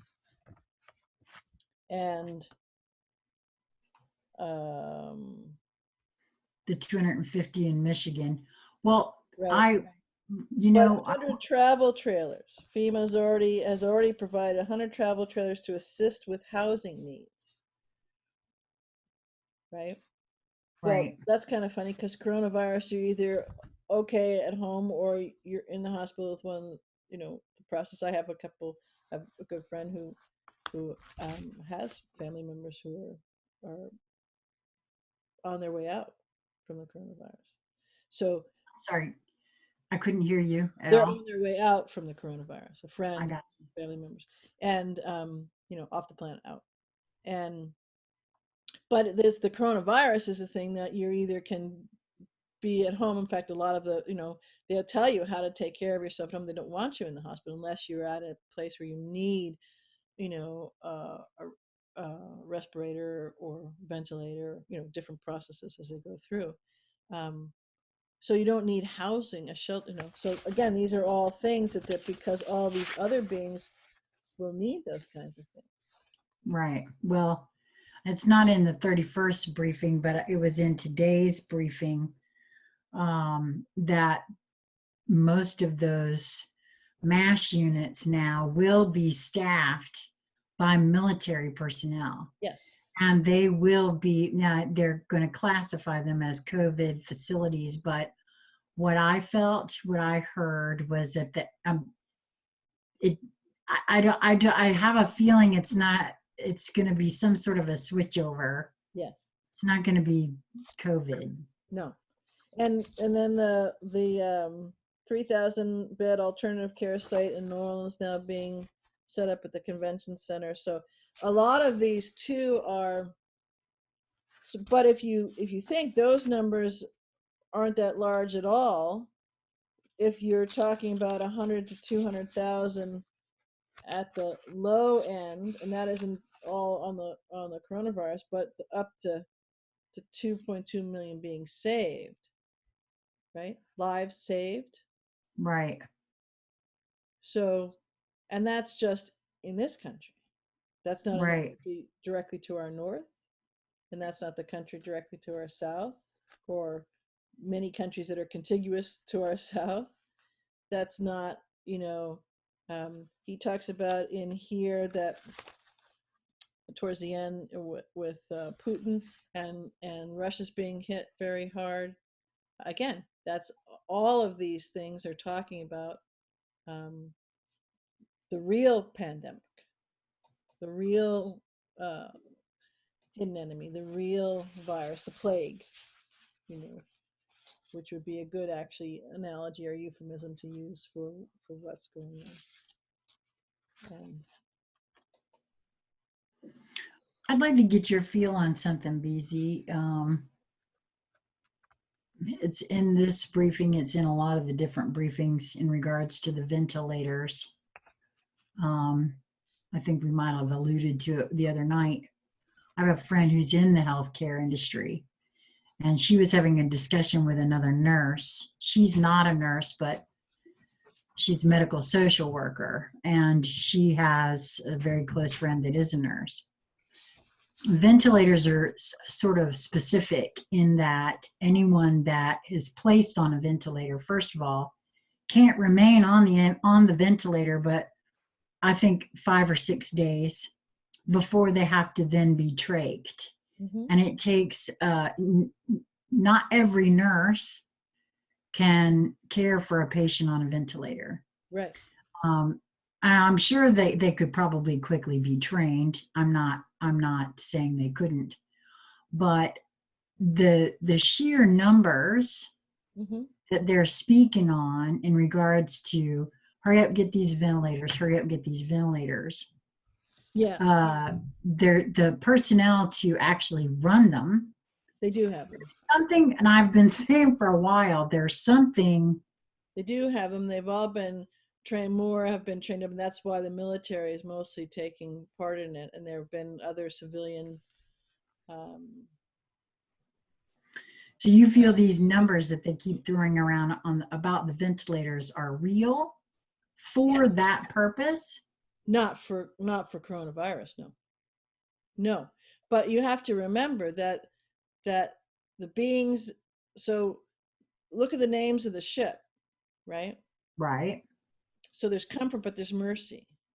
Right. So you can play with, from your heart space, the meaning of mercy. So having mercy, if your enemy kneels down and says, have mercy on me, okay, that's part of it. Yes, make no mistake, that's part of it. But also a lot of these beings that come out, they will be given comfort and compassion. Mercy is the word the ship is, so that's where the linkage is. But they won't be here for more than 5 days. but they'll have what they need to make them the most comfortable, and that they're not alone, and that they're in the light, and that they're free before they leave. Well, no, I mean, I get that. I guess I just, and maybe there's something People that that are will be, people being rescued. okay. Well, maybe there's something will come down the line from that for me, but there's something within me that's saying that there's more than that in regards to these numbers, specifically for the ventilators. I don't know why. It's just something I'm feeling. Well, I think It is that, but there's something else as well, is what I'm saying. yes. What I felt when they first started with the numbers, I had the same. Didn't talk to nurse friends about it, but I thought, well, that's a sophisticated piece of equipment. You don't just turn it on and say, well, there's your ventilator. Well, you don't just bang them out real, No. But 10,000 in a day either. So, well, part of it too is it's again telegraphing. So it's and he keeps saying, well, we've learned a lot and we're prepared should this ever happen again. Right? So in other words, if you think you have something else loaded in your quiver that you may be shooting this way, don't do it. I see. It won't have the intent, right? You know what I'm saying? So yes, it's what we're both saying is accurate on many different levels, in many different conversations, in many different things that will play out, could possibly play out, and if you ever even thought about creating them to play out, we've got this sort of thing. Gotcha. Okay. Well, I guess we'll see down the line somewhere, but I keep having this sneaking suspicion that it's also involving some other kind of technology that has something to do with some. I don't know why I feel Yes, that way, but I do. That would make sense too. Although it's interesting that they, well, the other thing the only thing I agree with what you're saying, but it's interesting that they would use ventilator as the cover, because you can only get so many people to buy. Like, you got nurses in the front line or doctors in the front line, and go, well, wait a minute, right? So because it's a delicate balance, right? I mean, you've got theater going on, you have real epidemics going on, you have real theater going on, you have real trauma going on, right, on all those levels, and you've got theater going on above all of that because you're bringing this down. So the theater is to wake people up, the theater is a little cover and subterfuge to take people down, and everything kind of in between, with a little bug here and a big germ there, and trauma all mixed in, right? No, exactly. But that's kind of my point, I guess, is what I'm saying, is that, and believe me, if it hadn't been for this conversation that I had in regards to what it takes, not just for the manufacturing Right. of a ventilator, but then of course what it takes as far as the operation. Yeah, because they're used in certain wards, and there are only certain nurses that are certified for certain wards to do those kinds of things. Yeah, absolutely. Right. No, exactly. And I guess that's what all I was thinking of, because again, I don't know, it's a GM plant we're talking about that's being repurposed to bang out ventilators. So a couple other things, just because my eye landed on it, it's interesting when this is absolutely, because someone said, well, can you give an example of when he's talking to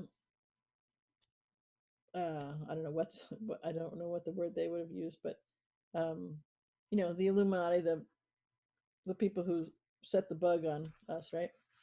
The powers that were. Yeah, or the ones who the middle level management and the groupies that are actively doing atrocious things. Where there's messages to them. And so on page 17, at the bottom, Yours are numbered different than mine. no, at the bottom it says there's the president at the bottom. And the question is, they're talking about masks. What about masks? You didn't answer the question her question about mass, blah blah blah. So they talk about that for a minute, and or they might be talking to. I don't have the page in front of this printed out, but so the president then says, "Well, that's right. You know, you can use a scarf." Now that's a direct suggestion, maybe a friendly bit of advice to the Cabal, the Illuminati. A scarf is everybody. A lot of people have scarves, and you can use a scarf. A scarf would be very good. And We just got that. And my feelings is if people want to do it, there's certainly no harm to it. I wouldn't say don't do it. I would say do it. But use a scarf if you want, you know, rather than going out and getting a mask or whatever. So except for the very last part, it's direct. I just got that. I'm going to be right honest with you. Direct speaking to them. You can't get any more succinct, specific, particular, and demonstrative than that. I'm sorry. Yes, Karen got it smack on. She said red scarf. That's right. Yes, that's it. And I'll be honest with you, I did not get that until you just said that, BZ. And he's playing with him while he's so this is what I'm saying. They're the same sound bite, right? And maybe in that sound bite, the people that you were speaking of, the you know, so to say, light workers don't like orange and bad. They're thinking, look, he's an idiot. He's talking about scarves. We're in a pandemic here. We gotta be serious. We gotta be, you know, presidential. And he's talking about fucking scarves, right?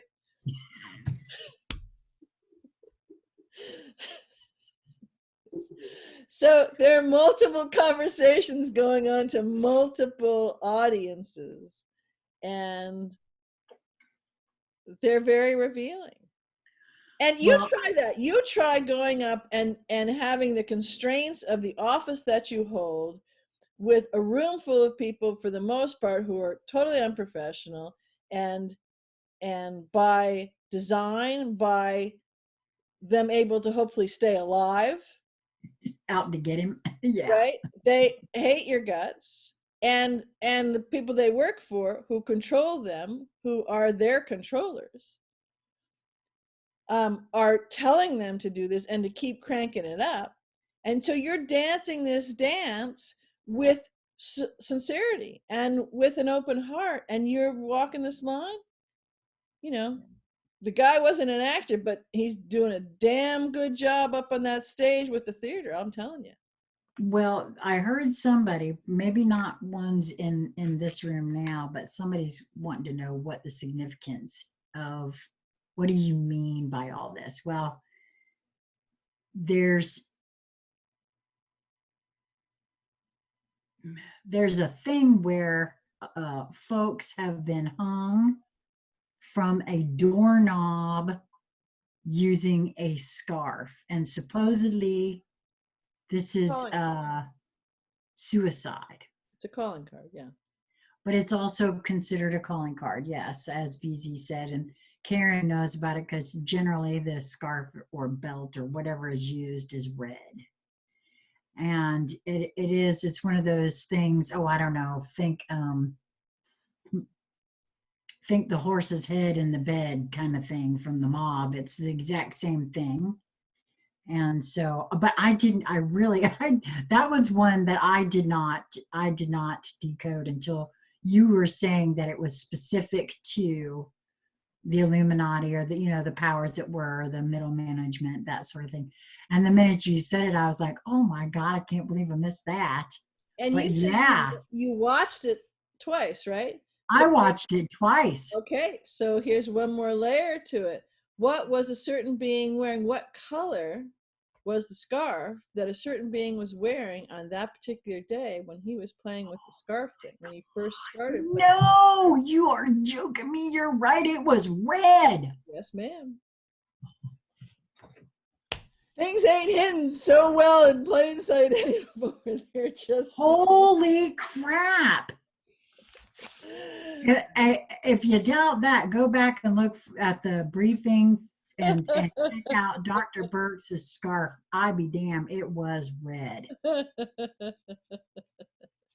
Someone else was calling out earlier that in that briefing, the president was wearing a pink and blue tie. Yes, for the children. Yes, for the children. Yeah, if there's any doubt, I mean, I'm sorry, He but walked through the door and I thought, oh, I said, feel the room and look at the tie. He's going to start the telegraphing big time. And like I said, I don't think a lot of it can't even be called telegraphing anymore because he's picked up the phone and he's talking direct communication. yeah, I bet I have a feeling that it's not going to be to the end of what would you say, the 13th? I don't think we're going to make it to the 13th before there's some really, really, really obvious stuff. Well, he did telegraph today. I noticed a couple of things. There's a few little glitches here and there, and they having pockets that all of a sudden weren't there that they didn't know about or certain not to the degree. So I want to mention this because I know I've been here a while, and maybe this is the last of my highlights. We'll see that I go through. But this one is just because there's a lot of people who were, or a number of people who were worried that and again, some of them are reacting to some. Remember we talked a while ago, there were some things where some truthers and some light workers were going a little overboard in the fear porn, or kind of surprising at where they were going. And so some of them may be reacting to those people who are putting out information and how far. Are you speaking in regards to the 5G stuff? Because I've been seeing a lot of that again Not too. just 5G, but what I'm particularly speaking to, because this is the one part I highlighted, that has to do with shutting down, locking down stuff on the, oh my God, they're taking over. See, this is going to overthrow, and we're going to, Oh yeah. And so, there's a lot of concern, and then when Northam, there's a common way now that people refer to him, Governor Blackface something Northam. That's his whole name now. He's Governor something around, all the things that he's done. And Northam is his last name. But that he put in order that it's stay at home thing until June. And so some was saying, well, look at that. It's because, and they correlated because it has to do with the elections and, okay, that's a thought. So, sorry. and all of that. But so what I want to read one point here. It's on page 19. And they're talking about, let's see if I can get the question for you. Okay, so the question, and now they just, interestingly enough, this is coming from the White House is doing the transcription. So they used to give the reporter's name that was asking this, and and now it's just a big capital letter Q all the way down the page. You see Q, President Q, Dr. Briggs, Q. So, and that's a brand new change. It started with this transcript, which really change in the tone and the tenor. So I think that's very interesting. Anyways, so the person says, thank you, sir. Philip Wegman with Real Clear Politics. I want to, so he says it because, I don't know, maybe he knows this, but he's also asking reporters who they're with. So the transcriptionist could easily put who they're with, right? I wanted to ask you about individual states issuing stay-at-home orders. What do you think, for instance, in Florida, Ron DeSantis has resisted urges to issue one of those? So he goes on a little bit more about the question, blah, blah, blah. he finishes up by saying, what sort of circumstances need to be in place for you to make that call and say this is something you should consider? In other words, he makes that call and tells the governor to make that. And the president said, in direct response to this state of Florida, says it's a different kind of state. So what is the predominant population in the state of Florida? Yes, there's grandkids come to visit, but predominantly there's not a lot of children in that state. No. It's Okay. mostly older retirees because I grew up there. Right. So, but that's why he uses that language, different kind of state. Wait a minute. We're in a fast, the party storyline is we're in a fast moving pandemic that spreads incredibly fast and it's all over. So how is Florida? Florida is a big state with a lot of population. And wait a minute, elderly population, which are the highest at risk because this, pandemic was not designed to affect children.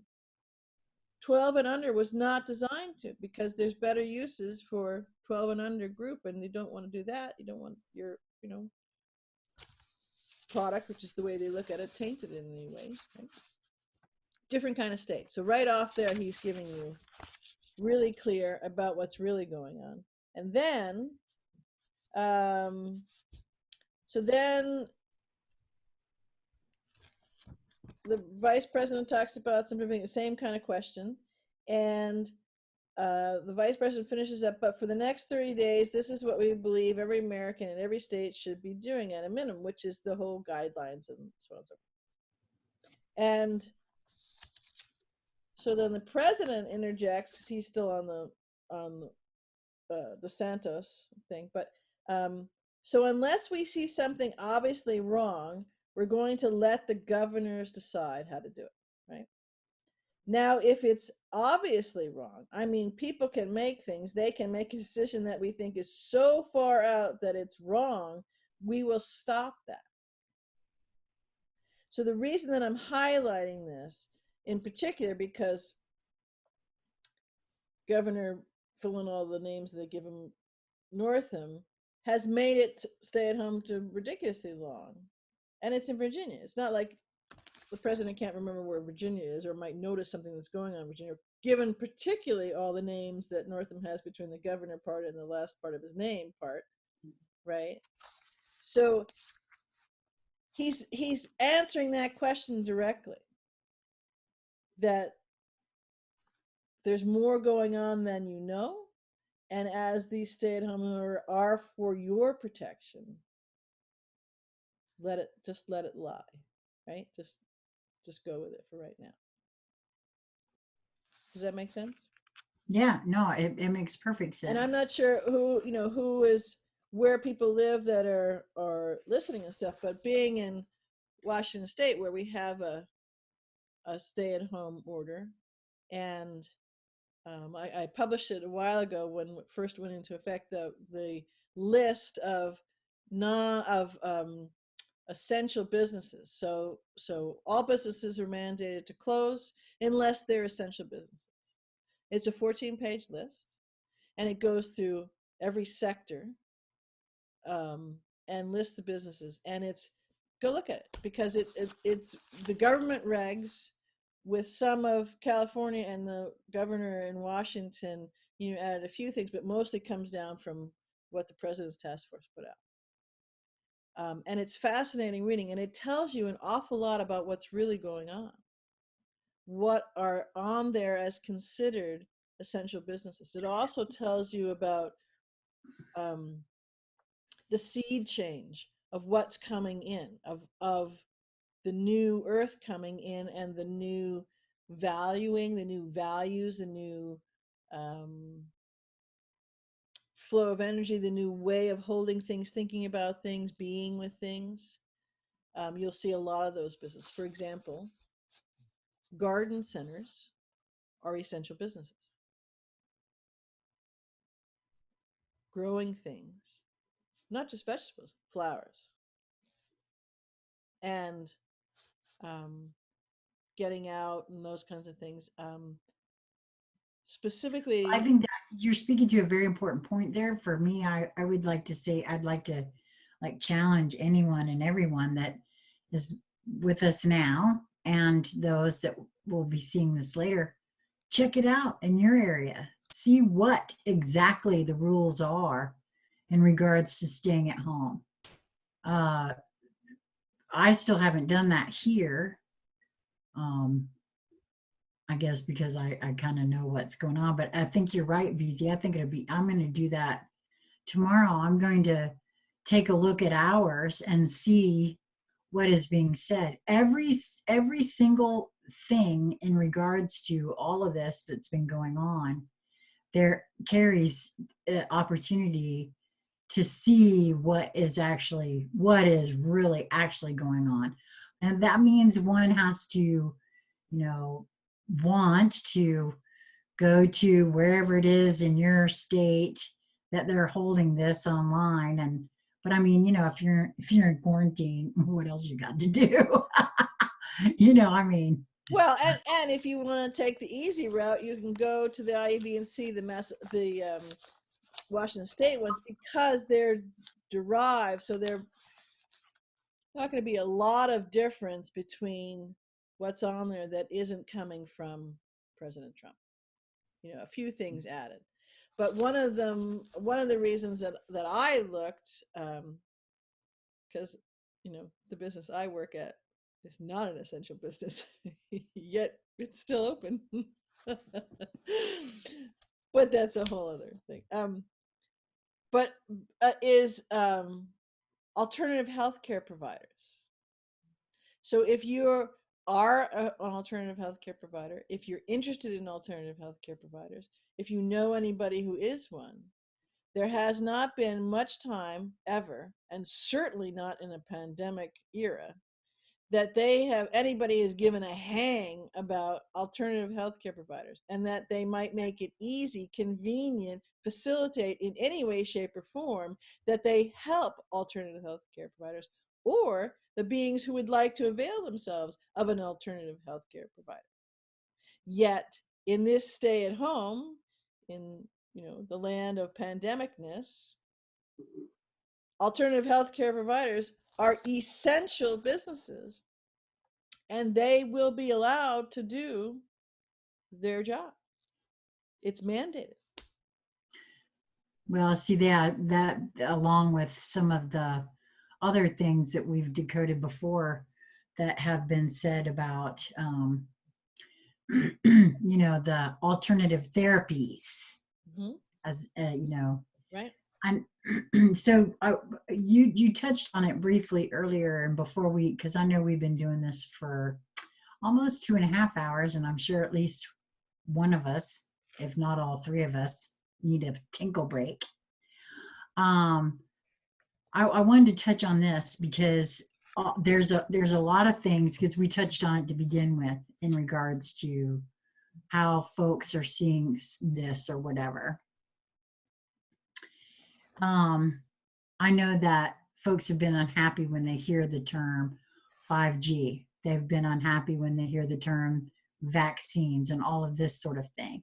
But I wanted to, I don't know, point you in a direction maybe to go and do a little research for yourself in regards to this.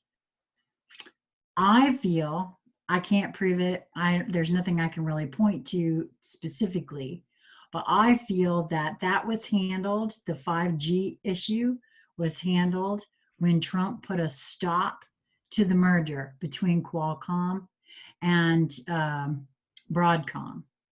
And why? Because, say what? And the company whose name I cannot pronounce, WeWay? Hawaii, yes. Yep. That Broadcom, I think, is their parent company, but that's right. That was an executive order that he did. Yes. Stopping the merging. Specific thing. Say what? I can point to a specific thing that really goes beyond telegraphing that 5G has been modified and taken the energetic parts out of it. So it's been reconfigured energetically from an energetic intention basis. and then also the way that it goes. And there's a tweet that I retweeted, and I don't do time well because I can't, just not in it, but I can't think of the gentleman's name. He's now this, I think his title is the CNI with the National Intelligence. He's the, I think C might stand for coordinator of the National Intelligence. He, I think, has since been confirmed, but when he did the tweet, he was the ambassador to Germany. And he is a guy, he's the first openly gay serving man. Grinnell, or I think his name is Was it? Grinnell, I think. Yes. Yep. Okay. And so he's at that moment, the president hadn't put his name forward that he would be CNI, but at that moment he had three. The CNI, acting CNI, was going to be his third job, and now since that's his real job, okay. But he was the ambassador to Germany, and there was one other big thing that he was doing, and he was making a chatty tweet that just had a great conversation, got off the phone with the president, and because he's over in Germany and he's doing these things and talking all that, and told me specifically to relay to my 5i. I think he said the word 5i in particular, or he may have just listed all the countries that are in 5i, which would be Germany and Canada and Italy and Australia and what's the one? United Kingdom. Oh, United Kingdom, yeah. But anyways, he said, just had a great chat with the president, and I'm just about to have these meetings with either says 5i or those different countries, and he told me to specifically relay, and the language was you won't get any support from us unless you use the, what's the right word, can't think of his word, but not approved, but it's something like that. So the sanctioned companies with 5G. So go read the tweet. It can't get much clearer than that. This is the guy who was already in top levels anyways. He's having I think shortly after it came out, I retweeted, the president retweeted, I'm not certain about that. But anyways, he's quoting that. And then he was put up as the acting CNI, and then since been confirmed as a CNI. Right. Who's the guy who's ferreting out all of the nefarious activities of every stripe in all of the intelligence agencies. So if that isn't an absolute, clear, succinct, demonstrative, specific. Yeah, see, now I didn't know that, and I'm not Twitter friendly, so, but I mean, I could be, I guess. I'm just couldn't be bothered, but but I just knew, I had that feeling from the executive order where he stopped that had something to do with it, and I've felt all along, because quite frankly, I really think that 5G has been in this household for quite some time now, because it's been available. I'm seeing it as being available, and it had my router thing attached to it, and I went to connect it, and I'll be damned, it took my own password and everything. So we've had 5G floating around here in my area for more than a year, I'm pretty sure. And again, I'm pretty sure that this entire household had the coronavirus already in December. So. And you're older, and you're compromised. Yes, I am older. Thank you for bringing that up. You're a poster girl. You're a poster child for all the don't have that. Well, so. No, you're right. You're absolutely right. I have underlying health conditions. I am older. Again, thanks for bringing that up. But well, yeah, you're older. You only beat me by a year, so. Oh, you're very sweet. No, I'm more than a year older than you, darling, but that's okay. So yeah, I mean, I just had that feeling that as far as that's concerned, there's really no one has anything to worry about. And as for the other, I know that there's a lot of talk out there that thinking that, he's all for the vaccines. But if you really, again, if you pay attention to these briefings and hear, that's always second. I have never ever once heard him talking about that as being something that's, that's always second.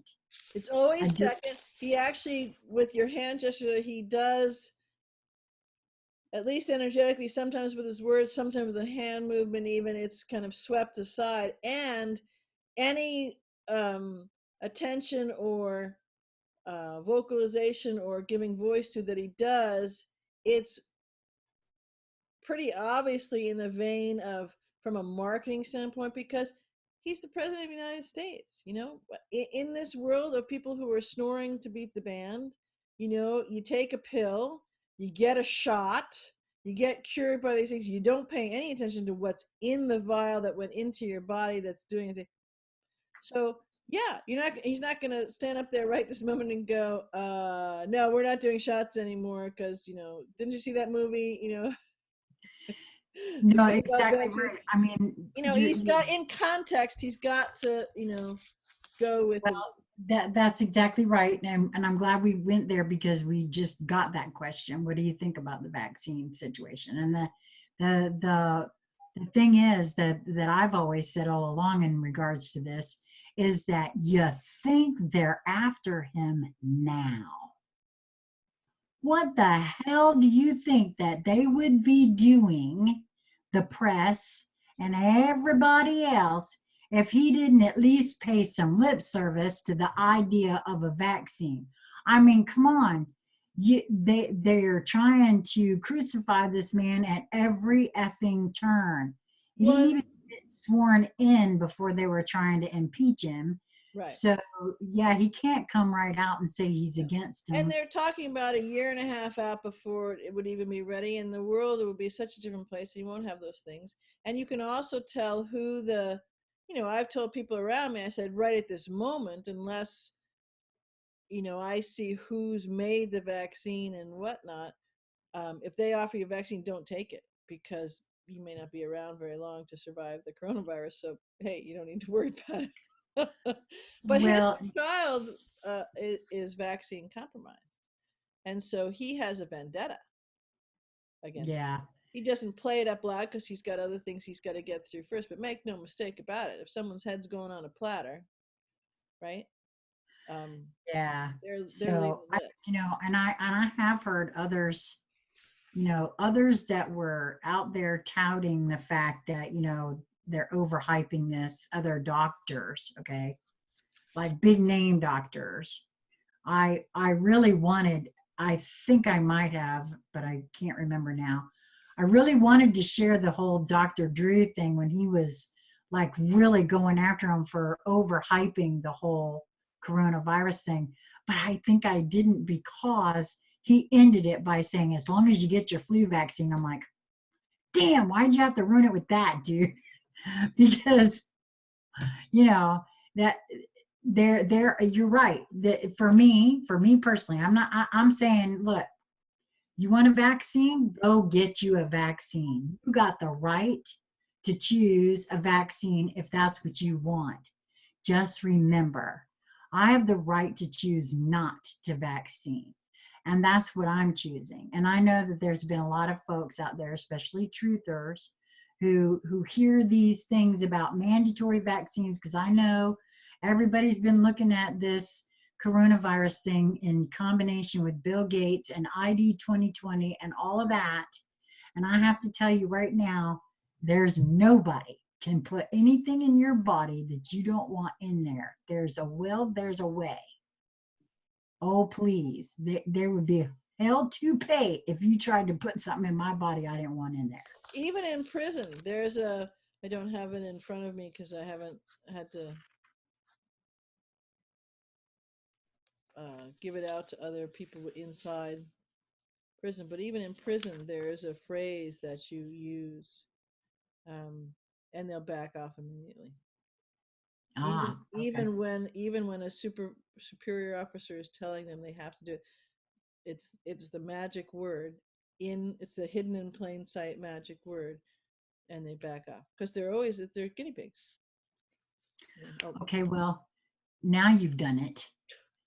A magic hidden in plain sight word. And are you going to give it to us? I have to. It's a phrase. It's a specific phrase. It's Oh, in okay. lots of. Well, It's in I was going to say, now you've done it. Everybody's going to want that magic. Well, it's in lots of the posts and conversations that I did all about, Heather's journey around the country and the hotels and stuff. I gotcha. So, I mean, Okay. Well, we'll have to. we talk about it, so it's very clear in there, and she tells a story about it. So, Okay. Well, I we'll just have don't to off the find top of my that. head. I just don't remember because it's specific language. It's not like it's not Greek or something. It's one of those things that it comes from your knowing. So you give voice, you tone that and these words, and they're not, it's not like they're multiple syllable words or anything like that. It's just the way you say it. I And gotcha. what I'm saying is the point that tells you how powerful it is that in a place like that where you don't have any control, they step back. It's like, all of a sudden Well, coming to a fight, and you got a big huge friendly guy behind you, and he's packing 6 guns and long guns and all sorts of things, and they. well, I'm writing it down right now. We have to find that magic phrase. Okay. And I'll put it in the show more section here, or we'll link to it directly at the IUV. Not tonight though. I'm not doing it tonight. I know, not tonight. It will, but I'm making a note so I don't forget. Okay. Okay, and then one last thing I want to finish with. I don't know what it means, but it made me.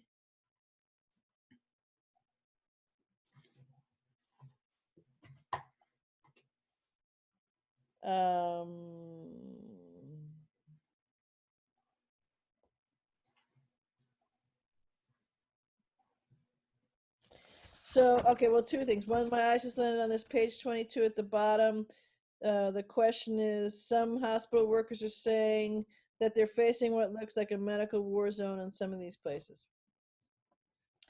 That hasn't quite actually in reality proven out. But again, the president is being very explicit here. The president, yeah, they are. They are going to be facing a war zone. That's what it is.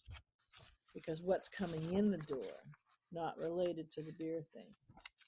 Well, that's why when when I heard today that the military would be staffing these MASH hospitals now, because that was not the plan originally, supposedly, and again, also supposedly, it's been asked for by the governors, which may or may not be true. I don't know, but it seemed very I don't know, pertinent after, especially now hearing you say this again, that they will be seen well, then the ones that are, most qualified to do that would be the ones that have been in war zones. So I'm not surprised. Right, because also the military has all the downline support that the professionals who are doing the care need to care for them. Right. And that's different kinds of doctors and alternative healthcare providers. So the one other thing I just want to call attention to, I'm not exactly sure what it is, but it made my ears at the time perk up and my eyes as I was reading this perk up. It's on page 32. It's towards the bottom. The question is, Mr. President, you spoke several times with Prime Minister Trudeau, President Macron, and at the end of last week, President Macron talked about an important initiative that you and him would launch. Any news on that? So, the first of all, that they're talking in a way that there's an important initiative, and it's coming from Macron. Okay, so maybe has he been one of the people who's flipped, or because remember, the bridge too far, the breaking the rules, the game in this confluence was a splinter faction decision to do this. So many of the others all said, "Whoa, wait a minute.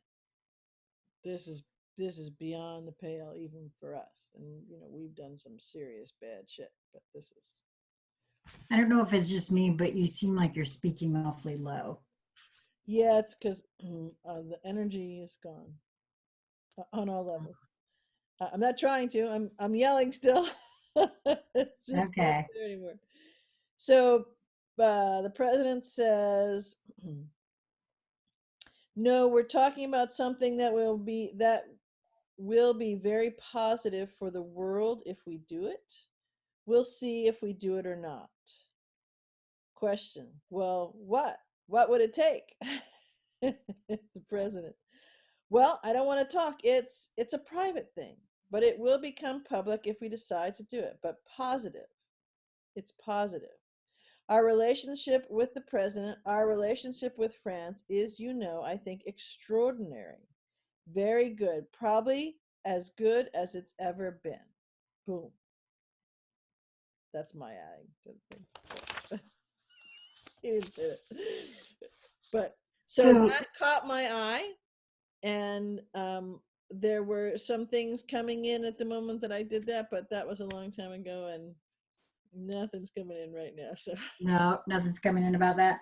Well, that caught my attention too, the whole exchange actually, and the the reporter almost sounded as though at first I had to wonder, did he know what the initiative was, or just yes, that a it? leading question is, yeah.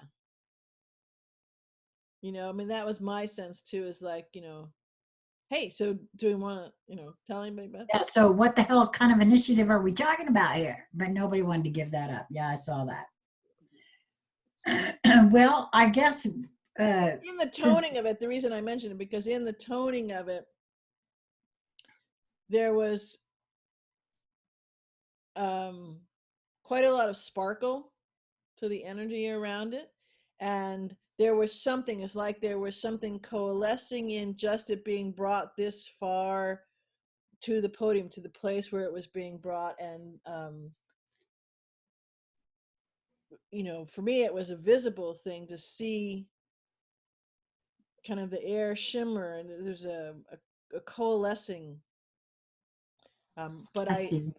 I didn't quite get it all then. And when I was, reading this now, it started to do the same thing for me. And then I was like, oh, look at the time, I gotta go. And now it's, look at the time, I gotta go. Well, I can't recall if it was right around that same comment, and I don't think it was on that specific topic, but I'm gonna bring it up because it was in that briefing, and I couldn't find it. Trying to scroll on the other screen. I'm gonna have to figure out a better way to do this.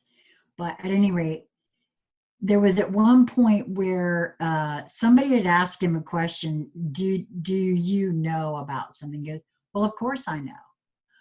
Well, I'm not going to tell you, but yes, I know.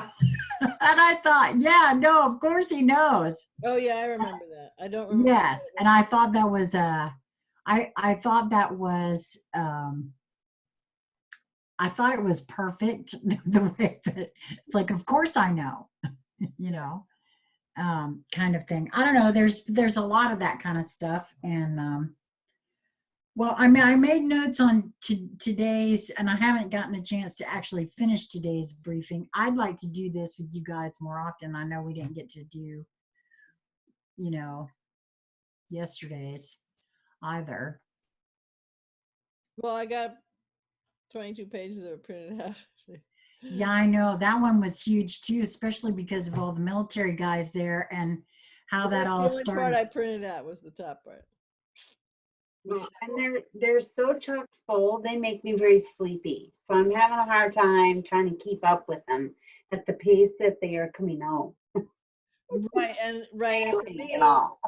yeah. So for me, with the several jobs that I'm doing, including the business that's closed, and doing that job, because Yeah, I know. Well, I really want to thank everybody who showed up for some of the questions that you guys asked, for the interactions that you're having with each other in the chat room. I love that. yeah, the comments, questions, your take on things is incredibly valuable. Yes, yeah, I love it that you guys all showed up, that you have engaged. Um,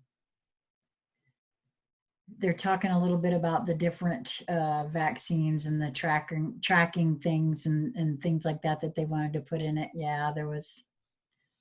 I'm sure. I mean, I don't know that for a Mostly fact, what they but want to do is something that blocks and resets. It's kind of relocks your ability, the changeover from carbon to crystalline. oh, really? That's the main thing. I wouldn't doubt that. I wouldn't doubt that. Nothing else matters if they can't fix that problem.